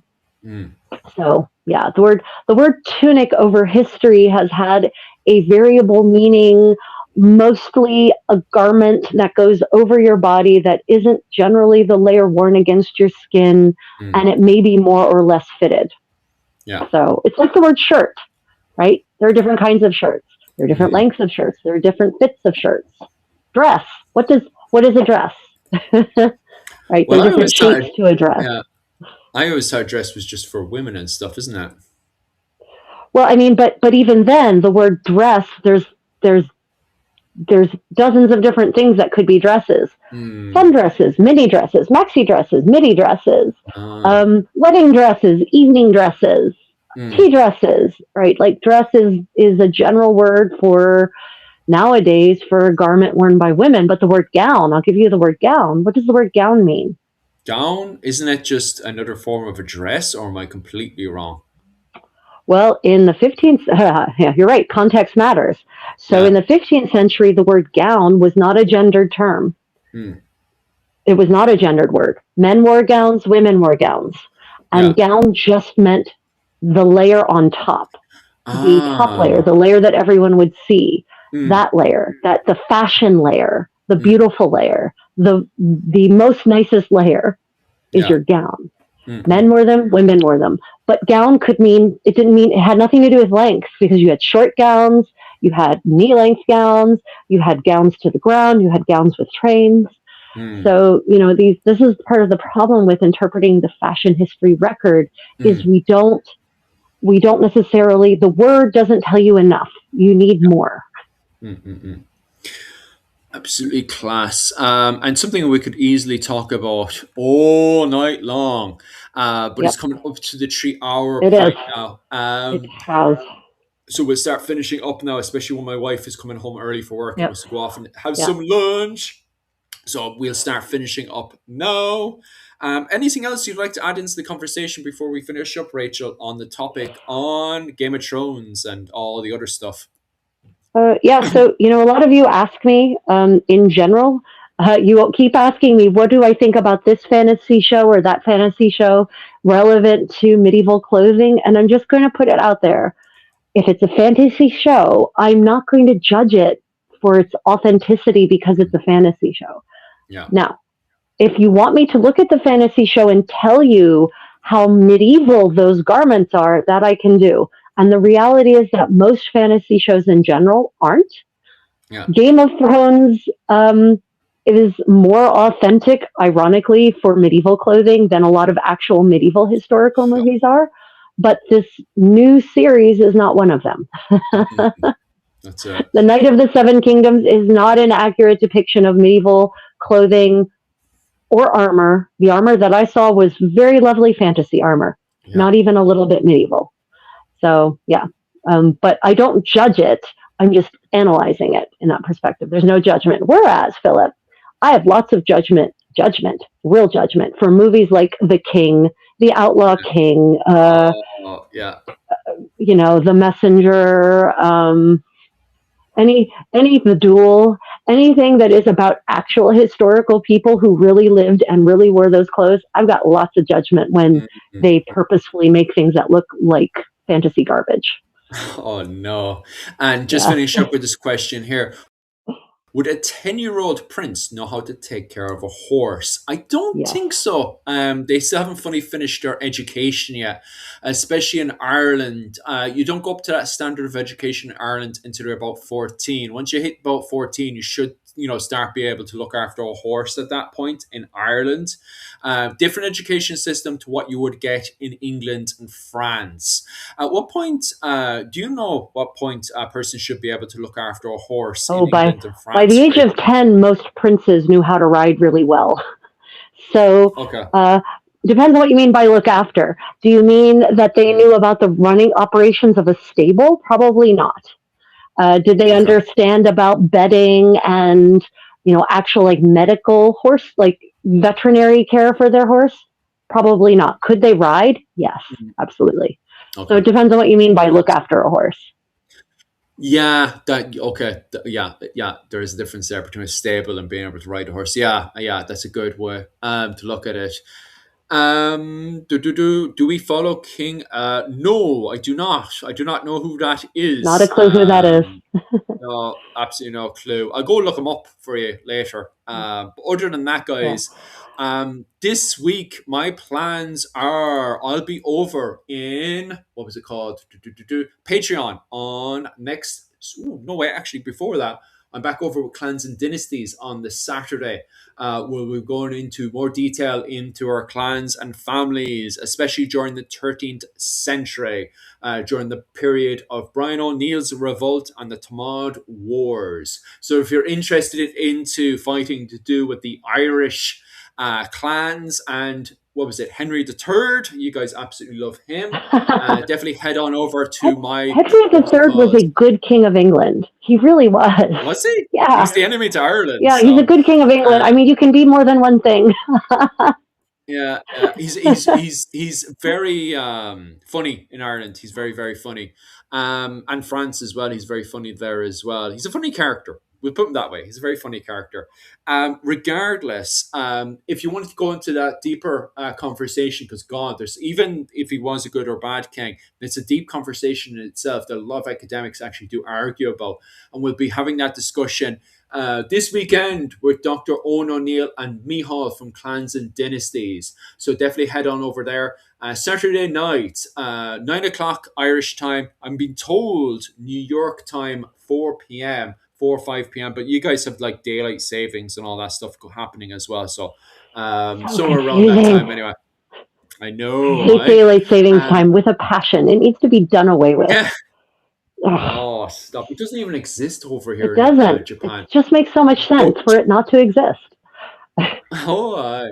But we'll continue that conversation as well on the Sunday night. So Saturday night we'll start up that conversation, and then I have an entire presentation for Sunday night where we'll be focusing on Brian O'Neill's revolt. So focus 100%. He is the last king of Ireland, fighting against the English. So that'll be quite exciting in itself. So definitely head on over to my Patreon. The presentation on the Saturday, that's completely free. That will just be on the channel again, Irish Medieval History, over on my channel, as you can see below if you're popping in from Rachel's side. And also that will pop up on Mihal and Clans and Dynasties and Dr. Owen O'Neill's channel as well. The following night, that will be over on Patreon, but will be paid for. It's members only on Patreon. So it's about 20 quid a month where you get a whole load of presentations and all the recordings before that as well. And Irish medieval history, okay? So if you just want to support the channel full stop, definitely head on over there as well. Rachel, What's your plans for this week? Let's see. I've got Or what's weekend? today? Today's Wednesday. It is Wednesday. Yeah, Wednesday. Uh, Thursday afternoon, maybe possibly tomorrow's Thursday. Thursday afternoon, I will probably be doing Thursday afternoon Asia time. Philip and I are in the same time zone. He's in Japan, I'm in Korea. So that'll be probably early morning Europe and middle of the night America. I will be doing a medieval sewing party from my favorite Hanok Starbucks. And there I'll be talking about the usual things I talk about when I'm doing my sewing, which is to say medieval hygiene, daily life in the Middle Ages, my latest research and learnings. On the weekend, on Saturday my time, Friday night for most of you, that will be my another medieval sewing party. Although I might do medieval story time on Saturday. Actually, I think I'll do medieval story time on Saturday.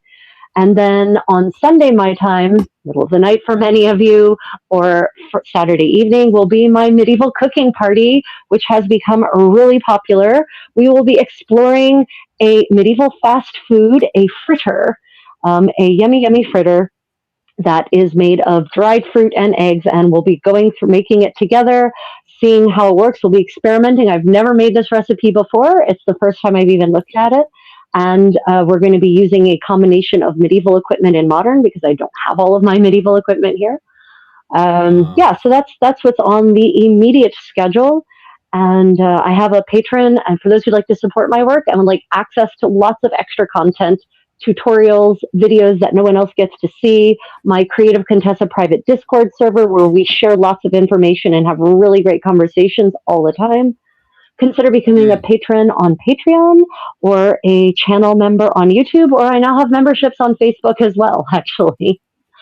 Yeah. Otherwise, I would like to thank all of you who have super chatted, all of my patrons and my channel members, and my Facebook members. And I would like to thank just the rest of you who are just here with Philip and me in our live chat, sharing information, asking great questions, hitting the thumbs up, and being part of our subscriber community. We understand that not everyone can afford to just throw money at two crazy creators like us. And we appreciate you being part of our community and supporting us in all the different ways that all of you do. Okay, everyone, until next time, may your learning and explorations be creative. Bye, everyone. Slán Golia. Bye, bye, bye, bye, bye, bye, bye.